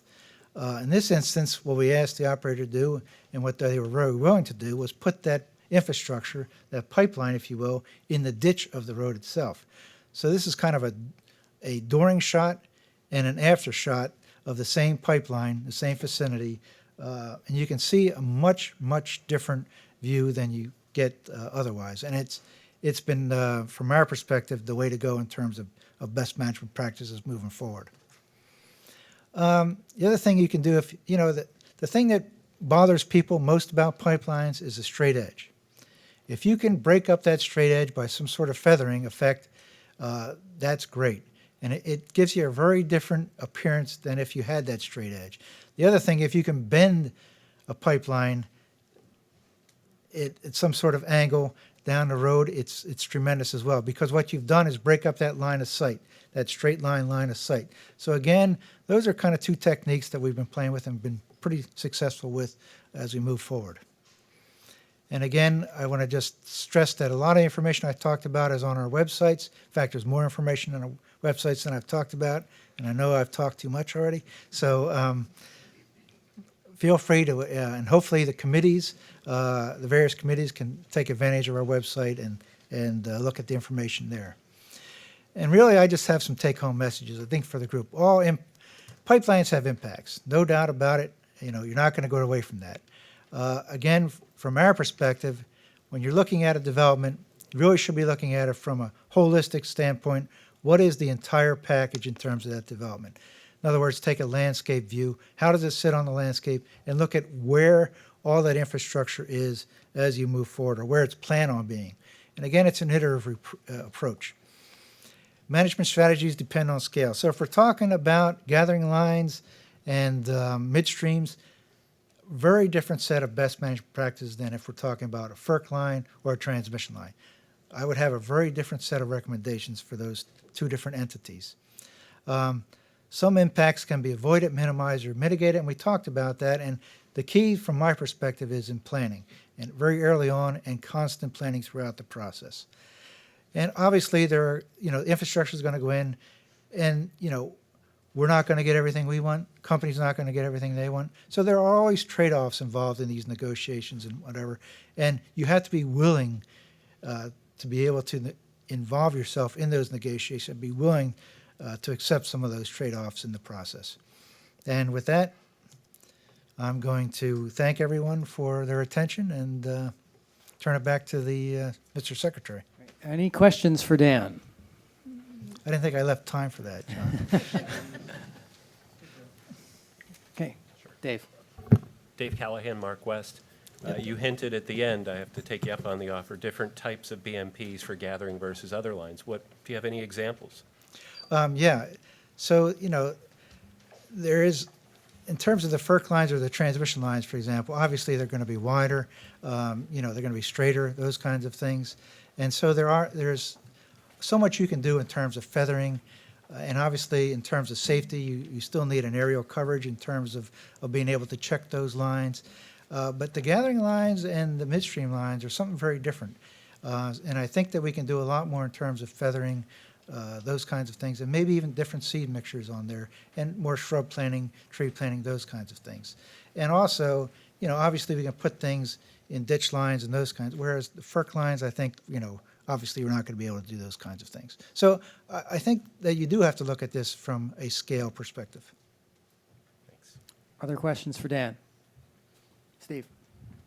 When you dealt with the landscape level planning and the slide you referred to as the cartoon slide, how did you deal with multiple project sponsors? Do you call people in, or do you just take them as they come, one at a time? And because you're taking projects, obviously you're asking for a wider view of that project, right? And you're looking forward, but you've also got multiple people, sponsors coming in, looking potentially to impact the landscape. Correct. So what we do try and bring people in, but the point of contact is always us too. So everything's coming into us as well. So we do try and bring people together, and we've been somewhat successful. The one thing that I think that, again, from my perspective, companies can do is to use joint facilities, and that's, many companies are reluctant to do that in terms of, there's a loss of control there, if you will, and it doesn't meet their business plans per se. So yes, we do try and bring companies together, activities together to the table at the same point in time. But again, we're usually the focus. Everything's coming into us as well. Any other questions? Okay, seeing none, Dan, thank you very much. Thank you, John. All right, our next presentation is on planning, mapping, and permitting, a county overview presentation. And I will ask Commissioner Cazone to introduce the three folks who will be presenting for us. Commissioner?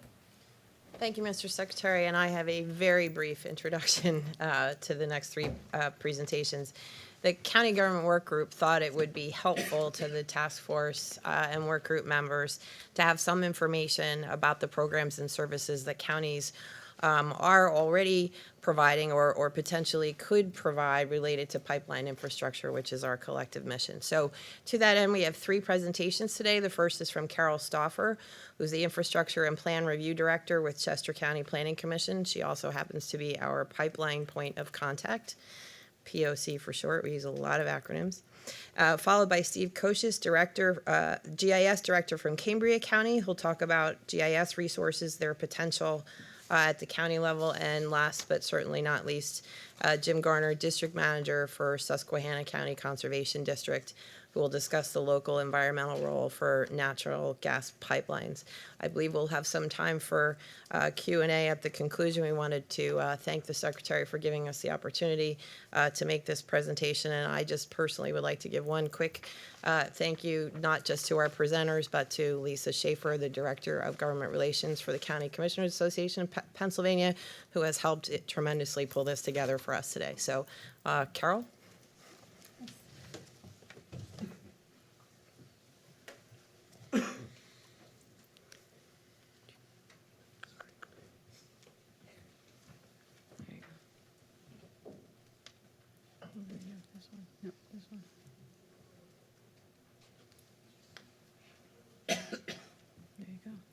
Thank you. Thank you, Commissioner Kazone, for that nice introduction. I am Carol Stauffer, the Infrastructure and Plan Review Division Director at the Chester County Planning Commission, and I also do serve as the pipeline point of contact for Chester County. I've been asked to speak today about county planning and the role we play in pipelines, at least at Chester County. And I'd like to cover 3 main points today. First of all, why is Chester County Planning Commission so involved in pipelines?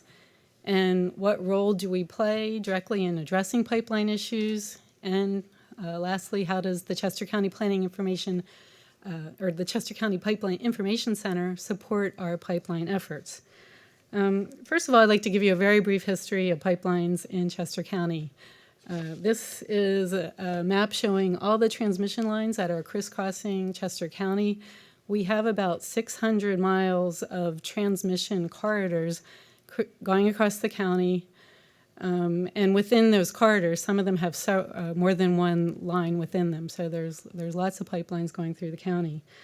The pipelines that are shown here are all natural gas and natural gas liquids pipelines. And they have been part of the Chester County infrastructure for many years. Some of the earliest pipeline right-of-ways were established in the early 1930s. The one that's currently owned by Sunoco is I assume the earliest one that was from the early 1930s. Not by them at that time, but over the years they came to own it. Just to give you an idea of what things look like in the early days of pipeline infrastructure, on the left, there is an aerial of an area in Chester County around the Exton area, which there's a lot of pipelines there, from 1938. And on the right is what that same area looks like in 2010. Now, besides the earliest pipelines, others were put in the 1950s and 1960s, when Chester County was really largely a rural area, so there wasn't a lot of conflicts with existing land uses at that time. But you go on to 2010, and over the years, Chester County has continued to grow. And some of the things that weren't in place when those original pipelines were put in were up in the left-hand corner of the slide. You can see Marsh Creek State Park. That wasn't there. I don't know if you can see it, but that wasn't even there in the left-hand corner when back in the 1938, it was put in the 1970s, and some branches of it are now going over the Sunoco pipeline. And down in the right-hand corner is the Exton Mall, the Chester County Library, and in between that is a whole lot of suburban residential development. And there are, again, many pipeline corridors going through that area. Chester County has also been and continues to be one of the fastest growing counties in the state. And since 1940, we've added 377,000 more people to the county, and about 160,000 additional houses since then. So obviously with this additional growth, there's a lot more development closer to these pipeline corridors. Now, for most of the time that I've been in the county, which is a pretty long time now, the pipeline issues were pretty much out of sight and out of mind. We didn't really, they were there. There wasn't a lot of activity with them. So they weren't really on our radar. We knew about, in the more recent years, about fracking and shale gas extraction, but we thought, well, that's happening somewhere else in Pennsylvania. We don't have to worry about it too much. But then with the increasing extraction of the gas products, there needed to be a way to transport those products from where they are being extracted down to areas such as Marcus Hook, which is down on the other side of Chester County in Delaware County. And we're like that dark little sort of orange county there in the bottom corner. And we are just naturally going to be affected by the pipelines as a matter of geography. So as it became apparent that pipeline projects, more projects were being proposed, we realized that we really needed to start dealing more proactively with the issue of pipelines in Chester County. So in terms of what we are currently doing, and what our role is with dealing with pipelines at the county government level, and in particular for me in the Planning Commission, are outlined in these points. And I should add that this is how we're dealing with things in Chester County, and our issues are almost entirely with transmission lines. So that's what we're addressing there. So first of all, how we do provide input into the pipeline review process, and I note here that it is a limited opportunity really for us to provide formal input into that process. So if it's a natural gas pipeline and interstate pipeline, we do have some opportunities through the FERC review process. We do register to receive the FERC e-notifications early on. We attend open houses if they're held by the operators. We attend site visits if they're provided by the operators during the siting process. And we also, once we receive the draft environmental impact statement from FERC, we coordinate with other county agencies and review that impact statement in detail, and we provide a significant comment letter to FERC at that point. The other thing we do is provide a lot of information. We serve as an information source for stakeholders. And I will be going through our website in a minute, and that really covers a lot of this, how we provide that information to the stakeholders. But the three primary stakeholders I'm thinking of or talking about are our residents, our municipal governments, and also to the pipeline operators as well. Now, in regard to pipeline operators, if they are willing early in the siting process, we invite them to come in and meet with Planning Commission staff. We can give them input into, if they're looking at certain routes, they might see something that looks like a great open area where they might be able to route a pipeline. That might be the Brandywine Battlefield in Chester County, and that's not probably the best location for a pipeline. We also, we have great information about historic and natural resources, community facilities, all types of things that we might be aware of that may be less obvious if you're not from the county. For residents, they call us or email us on a fairly regular basis with questions about active projects or about the review process, and we can either provide them answers to their questions, or we will find the answers from the right person and get back to them. And in terms of municipalities, we are finding that the municipalities are more and more directing their residents when they get calls about activity. They're directing them to us as the pipeline point of contact so that we can provide them information. And they're also directing them to our website so that they can get information there. Thirdly, we facilitate communication between all these parties, and that's partly a function of providing information, but it also is putting people in touch with the right people. So if we have a resident call us about an issue with a particular pipeline, we can put them in touch with the right person at the pipeline company.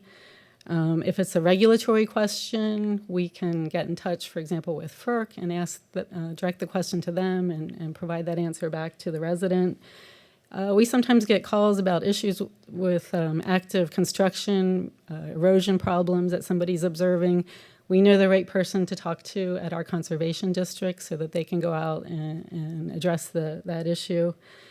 And for operators, we can do things like help advertise their open houses through our website. So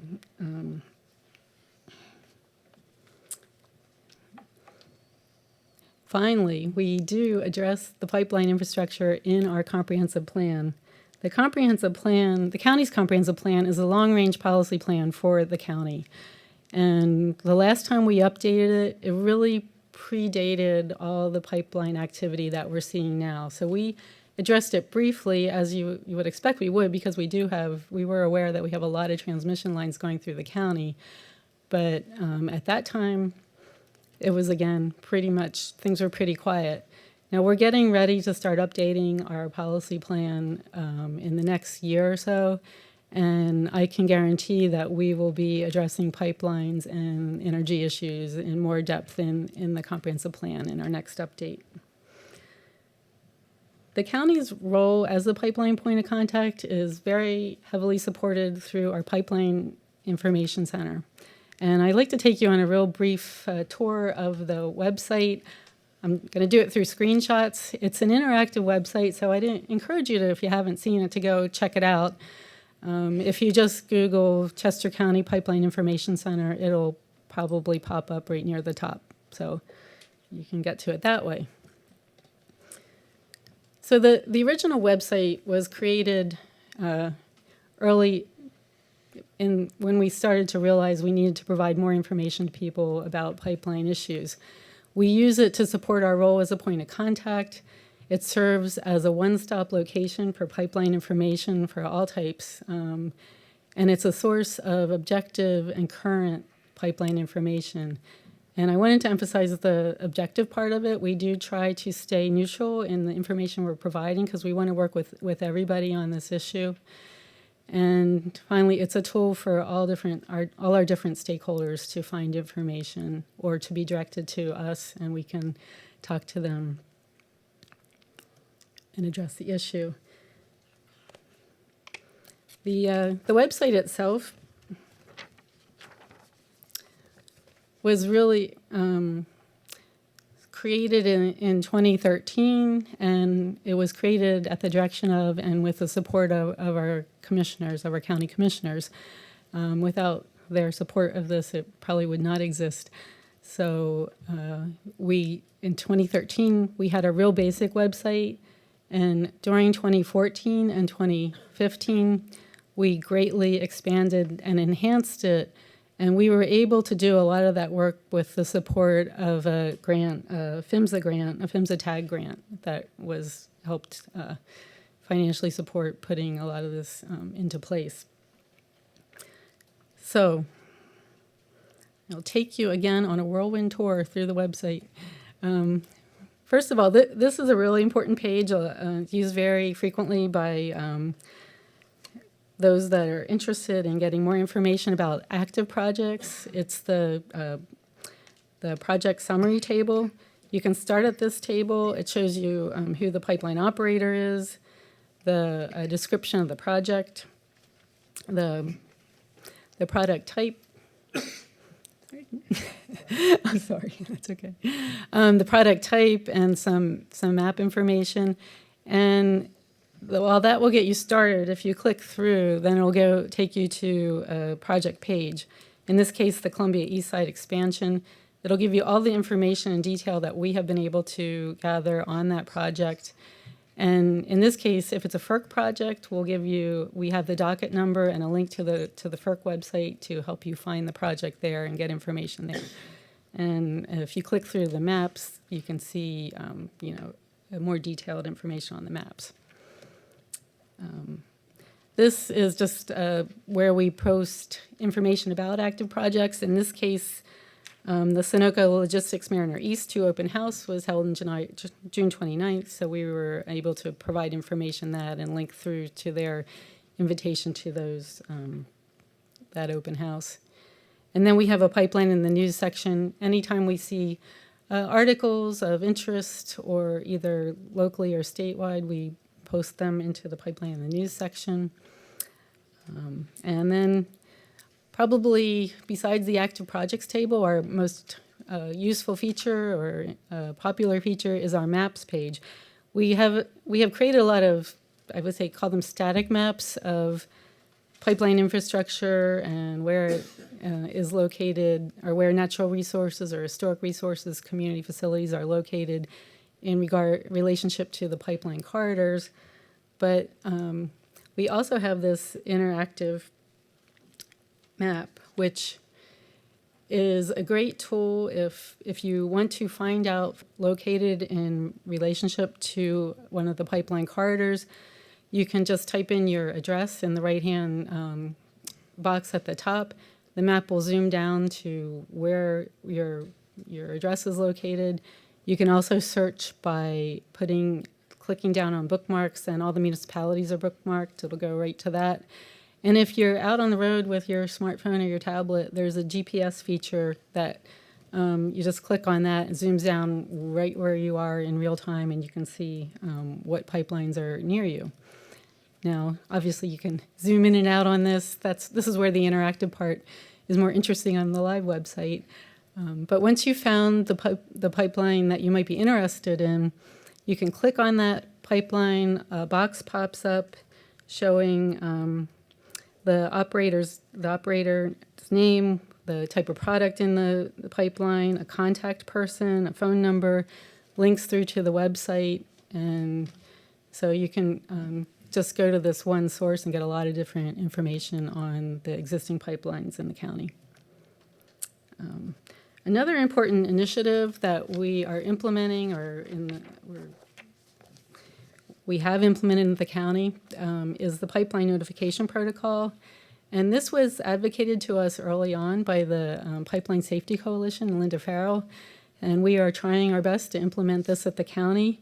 And this really is a result of the fact that when pipeline projects were coming through, especially early on, we were finding that all the different agencies, residents, municipalities, stakeholders were all receiving information at different times, based on what their particular group needed to know, but there was no central area where people could understand what was going on with the whole project.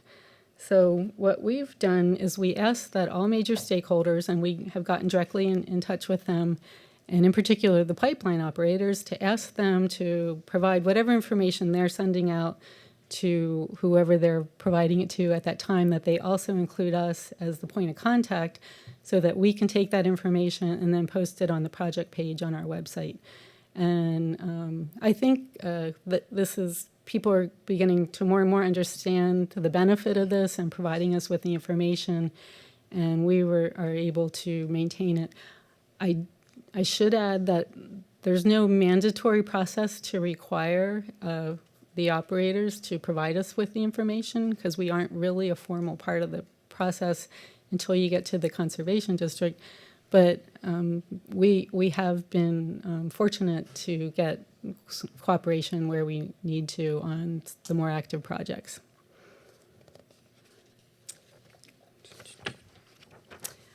Just a couple other quick parts of the website. This is the Landowners Resources page. This is our most recent addition to the Pipeline Information Center. And this is really geared towards residents who may be directly impacted by a pipeline project that's either on or near their property. It provides them information for how to find their location, the pipeline locations, and the operator's contact information. It also has a link to our Recorder of Deeds office, and it explains how you can go and find your deed to see if you actually have an easement already in your deed, so you can see what it currently says. And we also added a lot of information about pipeline easements, because a lot of our residents were being contacted or have been contacted by land agents that want to either negotiate or renegotiate a pipeline easement. And people were really didn't know much about the process or were confused by it. So we put together a lot of information and links to other sites that can help them understand the process and what types of things they should think about when they are being approached to negotiate an easement on their property. We also have information here about how the pipeline review process works, which, as I found out when I got into this role, it's pretty complicated, not always easy to explain because there's so many different variables. Finally, we have the pipeline safety page. We have the PA1 call, Pennsylvania 811, prominently displayed on that page, very important. We make it very clear, by the way, on all our maps and the interactive map, that is not anything that you should use before to decide that's where a pipeline is. Those are approximate locations on those maps. And again, we make it clear you need to call 811 before you do any excavation or digging. We also have a page, just all types of resources and links, sort of a summary of all the things that are provided on other parts of the website. We also have, on a separate page, a glossary and acronym section, which is really important when you're dealing with the pipelines and all the different regulatory agencies. And we seem to have a never-ending number of additional acronyms that we keep finding to add to that list. There's pages that link you directly to the operators. If you can either go through the map or you can just go through the links on this page. We have a page on regulatory agencies and what roles those different agencies play in the pipeline process. And finally, just links to us as the point of contact. And on this page, we also have information for if, say, a municipality would like to add a link to our website on their website, we have very specific directions for how to do that. So we are fortunate at Chester County to have had the support of the commissioners and the resources to put together this website. We found it's a very popular section of the Planning Commission website, and it's getting a lot of use and a lot of attention. There's parts of this that could be transferable, I think, to other counties or for other uses. It is a fairly labor-intensive effort to keep it up to date. My colleague Carrie Conwell here is very instrumental in helping with keeping that up, and we have a great website person who, as soon as we give her the information, she gets it on the website. So this is definitely a great team effort at the county. So thank you. Any questions for Carol? Seeing none. Carol, thank you very much. Next would be Steve Kosis.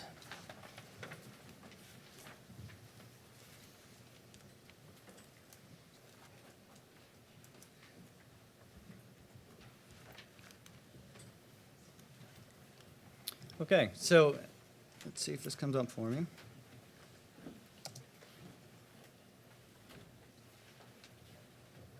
There we go. I have the honor of standing in front of you talking about GIS resources in county government. What I'm not going to do is take a lot of your time. I'm going to approach this at a different level because I'm assuming that most of you have dealt with GIS before, okay? So I'm not going to insult your intelligence. I'm the GIS director with Cambria County. I've been at it for a long time, even though GIS has been around a lot longer.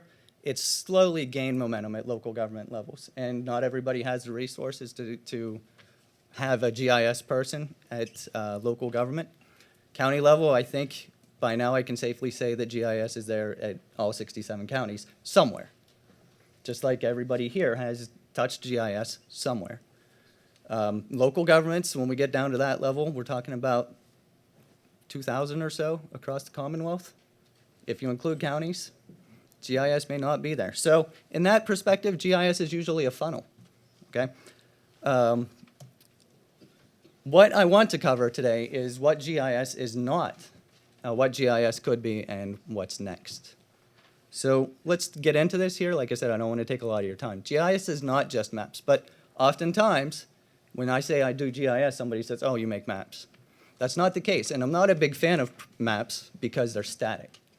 Printed maps are good for that one perspective, that one point in time. We know that things change daily. In this case, that's a pretty cool map. It's got some elevation to it. You know, technology changes, just like GIS does. There's an opportunity, you know, who knows what the future's gonna have. In this case, a 3D printer could produce a GIS map, right? I didn't think about that 2 years ago. Let's talk about GIS is not Google, Bing, or Microsoft, or MapQuest. How many times do you search for something and go straight to Google, though? How many times do you go to navigate and go to one of these resources? So GIS benefits from these, but it is not simply just Google or Bing. GIS is not GPS. Sometimes it's confused with the acronym. GPS is satellite-based. It's locating a point on Earth using the satellites coming to where you are or where your device is. That's great. Oftentimes, GIS benefits from GPS because data is collected at that point. GIS is not CAD, computer-aided drafting. So you guys talk about infrastructure, you talk about planning. A lot of times, it's done through a CAD environment at the engineering level. That's great. GIS and CAD do work together. It's not as seamless as it could be. Files do interchange. Obviously, we're looking at an infrastructure there that's overlapped with GIS, but it's not seamless, and it is not one or the other. GIS works with both. GIS is not a replacement for a survey or a deed. Surveyors are experts in finding information or properties in the real world. Deeds are legal descriptions. That one right there is from 1600 for Rhode Island. Okay, so GIS is not that, but I can depict Rhode Island. I can tell you information about Rhode Island, or in some cases, Pennsylvania. So, you know, maybe I should have found the original deed, but in any case, GIS is not a replacement. GIS is not overly complex. How would you like to look at that? But it's not overly simple. It takes people to understand it, but more importantly, it enables users to ask questions. So I've heard, you know, the benefit of me coming in later on is I've heard everybody talking about their task force and different work that they're doing. I listened to you, and then I thought, GIS, GIS, GIS, GIS, GIS. GIS right now in Pennsylvania is not structured, standardized, easily exchanged, or accessible. So I don't want to burst anybody's bubble, but it's true. You know, from the county level, I can't go next door all the time and expect the same information that I've got the same way I've got it. When you guys are doing research, you can't go to a central hub for the Commonwealth and find data across every county that is the same. As I mentioned, GIS is like a funnel. State down, municipal government, county government. We put it back up if we can. You know, there's a chance to get into this, what GIS is, and a way for everybody to benefit from it. GIS is not often cheap. It's not often expensive. It's never perfect or ever complete. So in this case, when we get to this point, we're never there. GIS is always changing. The information behind GIS is always changing. One of the things I want you to think about is common identifiers, because what I indicate on something may have complete different meaning to what you think of it, but if you can commonly identify that location, your meaning is important to you, my meaning is important to me. They're both there. GIS isn't smoke and mirrors. It's not magic, it's people. It's technology, it's an effort from everybody coming together. GIS could be a way to see information. Think about data collection and how much money is spent and how much duplication happens right now.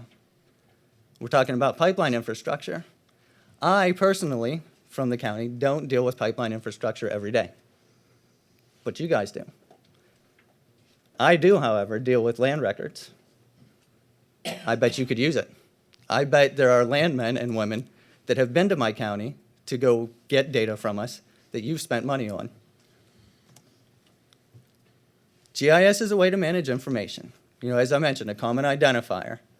What can we put on a location and what can we say about it? How many of you guys had seen this? If you haven't, research it. Right now, it says that the federal government, and I'm going to say downstream, is not doing so good about a spatial data infrastructure. You know why? Exactly what I had just suggested. I can go to a neighboring county and not get the same information. My neighboring county may have flown for new imagery yesterday.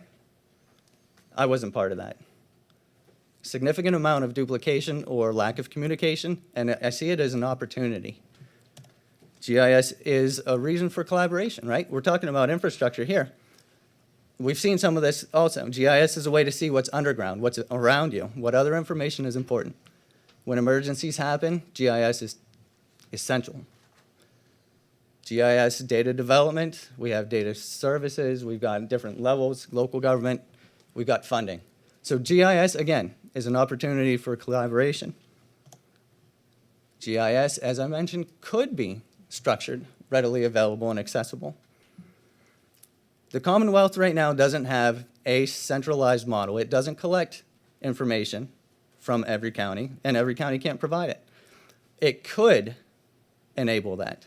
The Pipeline Infrastructure Task Force could recommend that we take this opportunity to provide a better resource, to better use our money.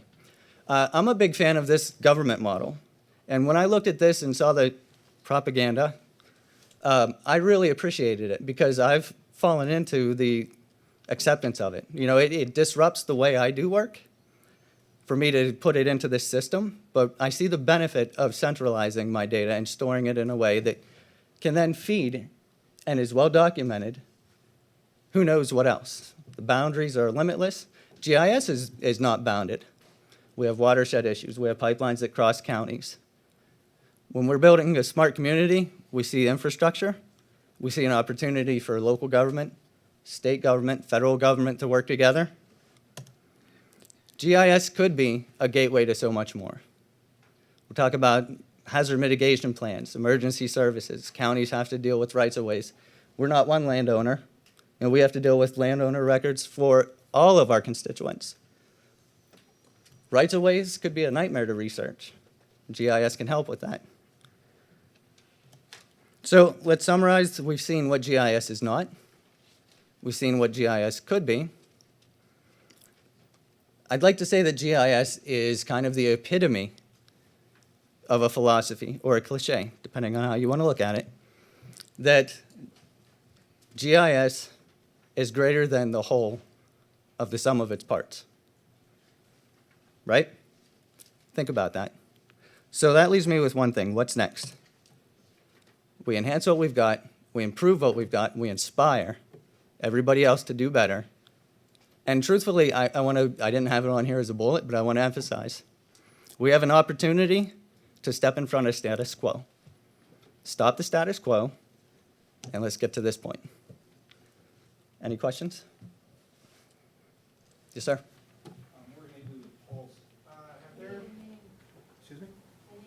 Morgan Abley with Pulse. As we do data collection, I have different clients. I have different gas company clients. Our data dictionaries, we carry multiple data dictionaries for the data collection. Have the counties made an attempt to talk to each other to standardize, at least at the county level, how you collect and depict data? Because while you may have the same GIS language, you have a bunch of different dialects. And there's not a lot of, the data you collect in one county may not translate over to another. Have there been an attempt to at least standardize at the county level? There had been. At one time, there was a document called the Pennsylvania Geospatial Data Standards. It had been evolved and been through different work group studies and published. Some counties looked at it, and they may have moved their data into that. But I think where it fell short, honestly, was nothing was built on top of that foundation. You know, whereas I showed that we are building a community slide, that's Esri software. I mean, I think everybody here would understand and be familiar with that software. So the local government data model, from my perspective, has actually done a better job at that. Now, whether or not it suits Pennsylvania right out of the box, that's another question. What it does is it puts a foundation out there for us to build on. It is documented, but it's also built on that. So there are out-of-the-box applications, web applications, information sharing, common operating pictures, different data sets that can be folded into that model.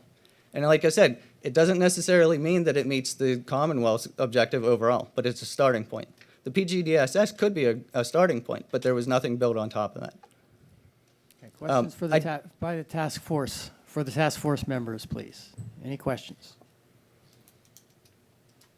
All right, we have one more presentation that we need to get through, and we're going to call on Jim Garner. Thank you, Steve. We'll call on Jim Garner.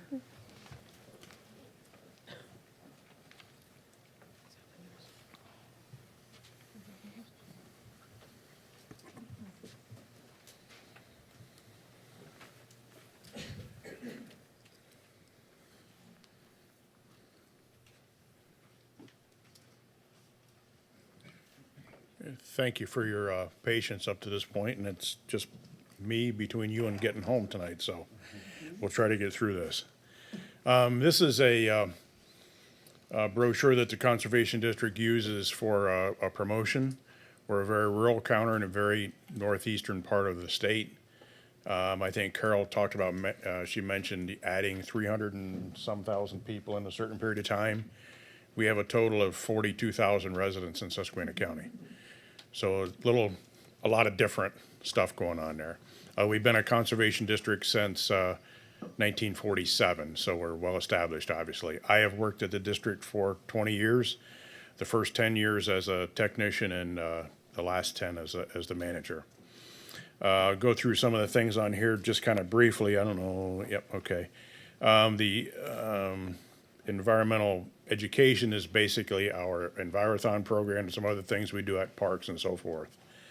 Another thing I want to talk about is the erosion and sedimentation program. Again, maybe talk about this as a whole. Everything that conservation districts do are kind of a choice of like an a la carte menu, if you would. Districts throughout the state do different things. Some will do erosion and sedimentation, some choose not to. Some do it at different levels. We do what's called the Chapter 102 and the 105, both at a level 2, which means we provide review of permits. We would do site visits and so forth. We would offer compliance to get a landowner back to regulation, but we would not go as far as enforcement in any case. We would deal with either DEP or the Fish Commission or somebody else for enforcement of those cases. We've been working with the state dirt and gravel road program since its inception, which has been about 18 years. Really a wonderful program, probably one of my favorites for sure. There just is nothing wrong with this program anywhere. It's well funded. We get administration funding for that. The main function of that program is to keep the roads out of the streams and the streams out of the roads. That's about as simple as it gets, and it's an excellent program. We have a watershed program that's partially funded through Growing Greener.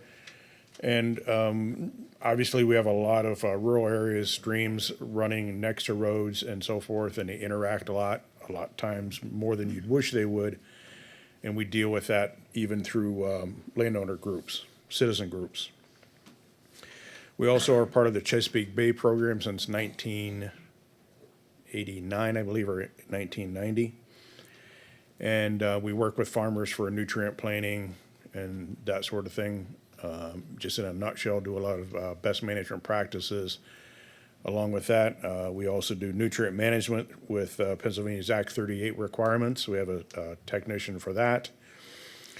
Somewhat uniquely, I'll say, we have a no-till program. Most conservation districts don't do that. We've chosen to keep our program. We rent planting equipment to local farmers, deliver it to the farmer. He can plant what is called no-till crop. You can plant corn without actually plowing the field. You just spray a herbicide, There's a seed opening and a fertilizer opening that's, the seed is placed, covered back up, and there's a lot less soil erosion potential with our highly erodible soils and steep slopes in Susquehanna County. The soil in Susquehanna County is not like what you would see in this area. We have 3 corn planters and 2 grass seeders with that program. And on to the Ag Land Preservation Program, there's over 5,500 acres. This is a year or two old. 5,500 acres enrolled and over 30 farms enrolled in Susquehanna County. And just to touch on that a bit, probably about half of those farms actually have wells drilled on their farms. Most of them have pipelines through their farms. So it's not restricted to have a well pad on your farm if you are enrolled in the Ag Land Preservation. We've had a little bit of a challenge getting some of those well pads restored as they needed to be, and we've had a little bit of a concern at times from the farmer as getting those pipelines restored back to cropland. Again, in Susquehanna County, when you segregate topsoil from the subsoil, creating a pipeline, believe me, the topsoil pile is a lot smaller than the subsoil pile. It's minuscule. So it's a challenge to do that. A lot of the farmers think that when that pipeline is restored, if there always used to be a cornfield there in that corridor, they expect to see a cornfield when it's done. And it will be eventually, but the operator is only required to make that stable. And for our requirement, row crop corn is not a stable, you're not making that area stable. It's not 70% vegetative cover. So it takes a little time to get through that, but nonetheless, that's what we're there to, we're the boots on the ground to help make that happen, and we're proud to be there. Generally speaking, the definition of gathering, transmission, and distribution lines are there. We deal with transmission and distribution lines. The gathering lines, I would guess that the miles of that, of gathering line versus transmission and distribution was probably 10 or 20 times what we deal with. I don't know. It's certainly a multiplying factor by a lot. If you're driving by between a transmission and distribution line, I think it would be very difficult for you to tell which is which as you drive by. Or I'm sorry, transmission and gathering. Distribution line is typically, for us, a line, you know, in town where it's going to the individual homes.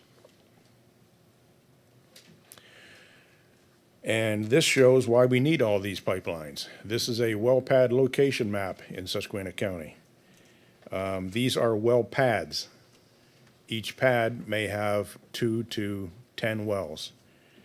I don't see. There are 1,213 wells in Susquehanna County as of August 1st. As of August 25th, there's about 20 more. So you can see, again, these are well pads. These are not just wells per se. If you look here, along this corridor down here is where the original Tennessee gas pipeline goes through the county in this southern third of the county, almost entirely east, or entirely east to west. This is where the initial drilling took place, very close to that initial pipeline. So the infrastructure that was there was what was used to start that as it moved along. In that early process, the conservation districts were involved in the erosion and sedimentation control of those. This is a fun document. This was what was provided to us to clarify who is doing what. Conservation districts are blue, DEP region office is red. Some things are on both halves of the page. I don't want to dwell on this, but it's just a fun thing I keep on my bulletin board above my desk. Usually it all starts, a pipeline process starts, we get an initial request from the consultant, says, we're going to be doing this pipeline that you need to be involved in.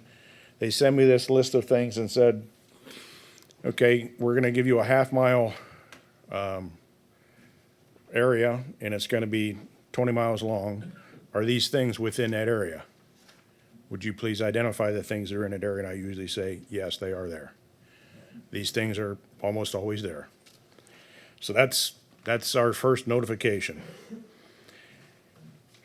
The district then is involved in pre-application meetings. Generally, again, we're going back to the FERC size lines and that sort of thing. Typically, we'll have maybe 3 or 4 pre-application meetings just to get square on what our role is, what their role is, set up a schedule and so forth. We have no involvement in the siting of that pipeline. If it's going, when it comes to us, the area is already selected.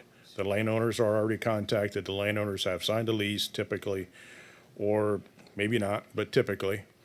The area has been selected. It's really not going to move much from there. So this is just a little thing of the process, the timeframes that are built into that permit process. Again, I'm only showing our end of the timeline. If the consultant takes longer, they have longer to respond. There can be, somebody can call timeout, and you got a little recess. You can back up, you can renew, there's a lot of things that happen along the way. Towards the end, we would acknowledge issuance of our permit. DEP and Army Corps will issue their appropriate permits, which may be 105 permits, wetland fills, things like that, stream crossings. There's a pre-construction meeting held.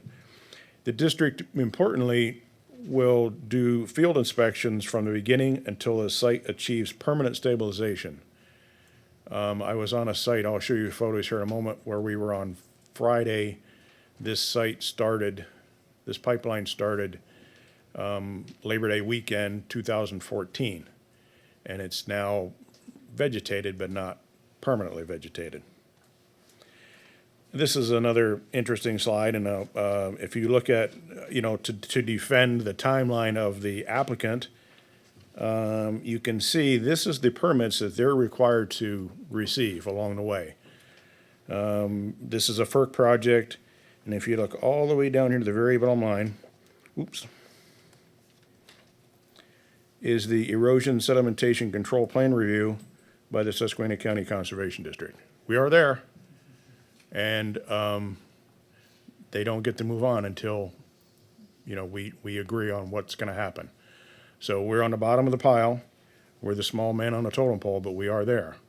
And it's part of the process. This is one maybe you've heard of. I'm not picking on them. They've been a good person, a good group to work with. This was the first introductory meeting, a pre-application meeting, if you will, at our regional office, May 10th, 2012. This project has been approved by Conservation District. It has an ESCGP 2, and it has a 105 permit from DEP, and they have not started construction yet. They have made 2 changes to their plan since it was approved, and in the spring or sometime later there, they were waiting for clearance for white nose bat, I think it was, something on the PNDI at that point. And so this is something we'll probably start later this fall. So it's been, it's a long time to get these things going. We have 4 of these kind of pipelines in the queue for the next 3 years. So we're seeing this stuff this far ahead. This is stuff that, we see every day. This is what one copy of that pipeline permit looks like. This is their drawings. It's not very high tech. It's not on, this is it. This is one copy. Takes 3 copies to get this, when it's done, it takes 3 copies. This is one. All right, this is reality. This is what it looks like on the ground. I'm only going to hit these a little bit. Again, we're the guys that are out there with their dirt on our shoes and dirt on your fingernails. We always take a pipeline representative with us for various reasons, one being safety. This was a day I wasn't quick enough with the camera, but way up on top up here, They blasted through ledge rock for about 300 yards while we were there and dynamited, and it looked, if you've ever seen the movie Tremors, it looked just about like that as it was snaking up through the woods. So we don't want to be in the wrong place at the wrong time, and generally we have to go through safety training. Even though these lines are not hot, they're not filled with gas or even anything like that when we're there, we have to take a safety training class before we can be on a lot of these sites. And we're perfectly fine with that. This is a stream crossing right here. You can see down here, obviously, it's a dry stream channel. This is a timber bridge to traverse equipment across that bridge. The pipeline itself, you can see the trench here for the pipeline as it comes up to that. The first things in construction on this site were the stream crossings. This is, again, after the pipeline is in, this is matting to help hold the soil in place as it revegetates. Just to give you a little perspective down here, let me get my mouse back. There it is. Down here is the road, down across here. So again, you're looking down the hill to the road. There's a stream channel down here and up the other side. So again, this is not atypical of Susquehanna County. This is a daily thing. This is what it looks like. This is another view earlier on, I'm not in sequence here, but nonetheless. Along the front here is a water bar to carry the water off-site safely versus running the whole length of this pipeline down through. This is a 100-foot wide right-of-way. This was a 9-mile project, a relatively small project. The Constitution I mentioned before is 22 miles in Susquehanna County. That constitutes, well, sorry for that, but that amounts to just about exactly 400 acres of disturbance, which for us that's a big deal. Again, at the bottom of every slope, there's either a stream or a wetland or something along the way. That's the nature of the beast. This is what it looks like when it's restored, typically, or getting restored. This is temporary vegetation along the way. We just walked this on Friday. This is a picture from earlier in the summer, but it's not uncommon to find a spot here that needs touching up. But for the most part, it doesn't take long to get at least a temporary stabilization back. I threw this shot in here. This is a shot from, this is Google Earth. We don't have much GIS availability for myself in Susquehanna County, but I do love Google Earth. This line, as you look across here, this original right-of-way is the Tennessee gas pipeline, originated in 1955 or 6, somewhere in there. So I threw this picture in to show also, back here, this was right here is an original compressor station built by a local company in 2008. And this here was the second unconventional gas well in Susquehanna County. The other one is about 2 miles north, but I wanted to point this out in that if you look here, there is still activity. This is a new pipeline going on here. There's been stuff here going on since mid-1950s, mid-2000s, and still today there is new pipeline and new well activity in this area. So it continues. It's not unusual for any of the county to look like that from, continuing on. We work as a landowner liaison. Like I said, we work between farmers and the gas pipeline people. Sometimes there's a lack of communication. We usually have a rapport with these landowners / farmers, and they call us because of some of their concerns, and I guess they feel a little more comfortable, and we're a little more accessible sometimes than some of the gas line contractors are. In closing today, one of the things I was asked to cover was how districts might serve as an educational capacity. I drove 150 miles today to help be here for this. I feel very strongly about conservation districts as a whole and what we can do to be part of this, this pipeline process. And, you know, it's something that we deal with every day, and we're here to be part of that. Are there any questions? Questions by the task force members, please. Any questions for Jim? Okay, seeing none, Jim, thank you very much, Thank and you. safe travels home. Thank you. Okay, folks, just moving on quickly as we near the end of the meeting. We will have, over the next 2 meetings, some additional presentations. One on industry best practices on September 23rd, as well as a presentation by the Nature Conservancy on their work on habitat impacts and responses, better planning. On October 28th, we'll have a presentation on voluntary best practices in the cultural and historic resource sector by a group called the Leaders in Energy and Preservation, which is a national group that is doing work across the country, as well as a presentation by 3 folks, all of whom are members of the task force here on integration and coordination of permitting between state and federal agencies. So lots to look forward to. We come to the point in the agenda now where it's time for open discussion from members of the task force. Any questions, comments, concerns, tips, tricks, complaints from the task force? Go ahead. Lauren Parker with CEC. I just wanted to offer for the field tour tomorrow that the Environmental Protection Work Group is doing.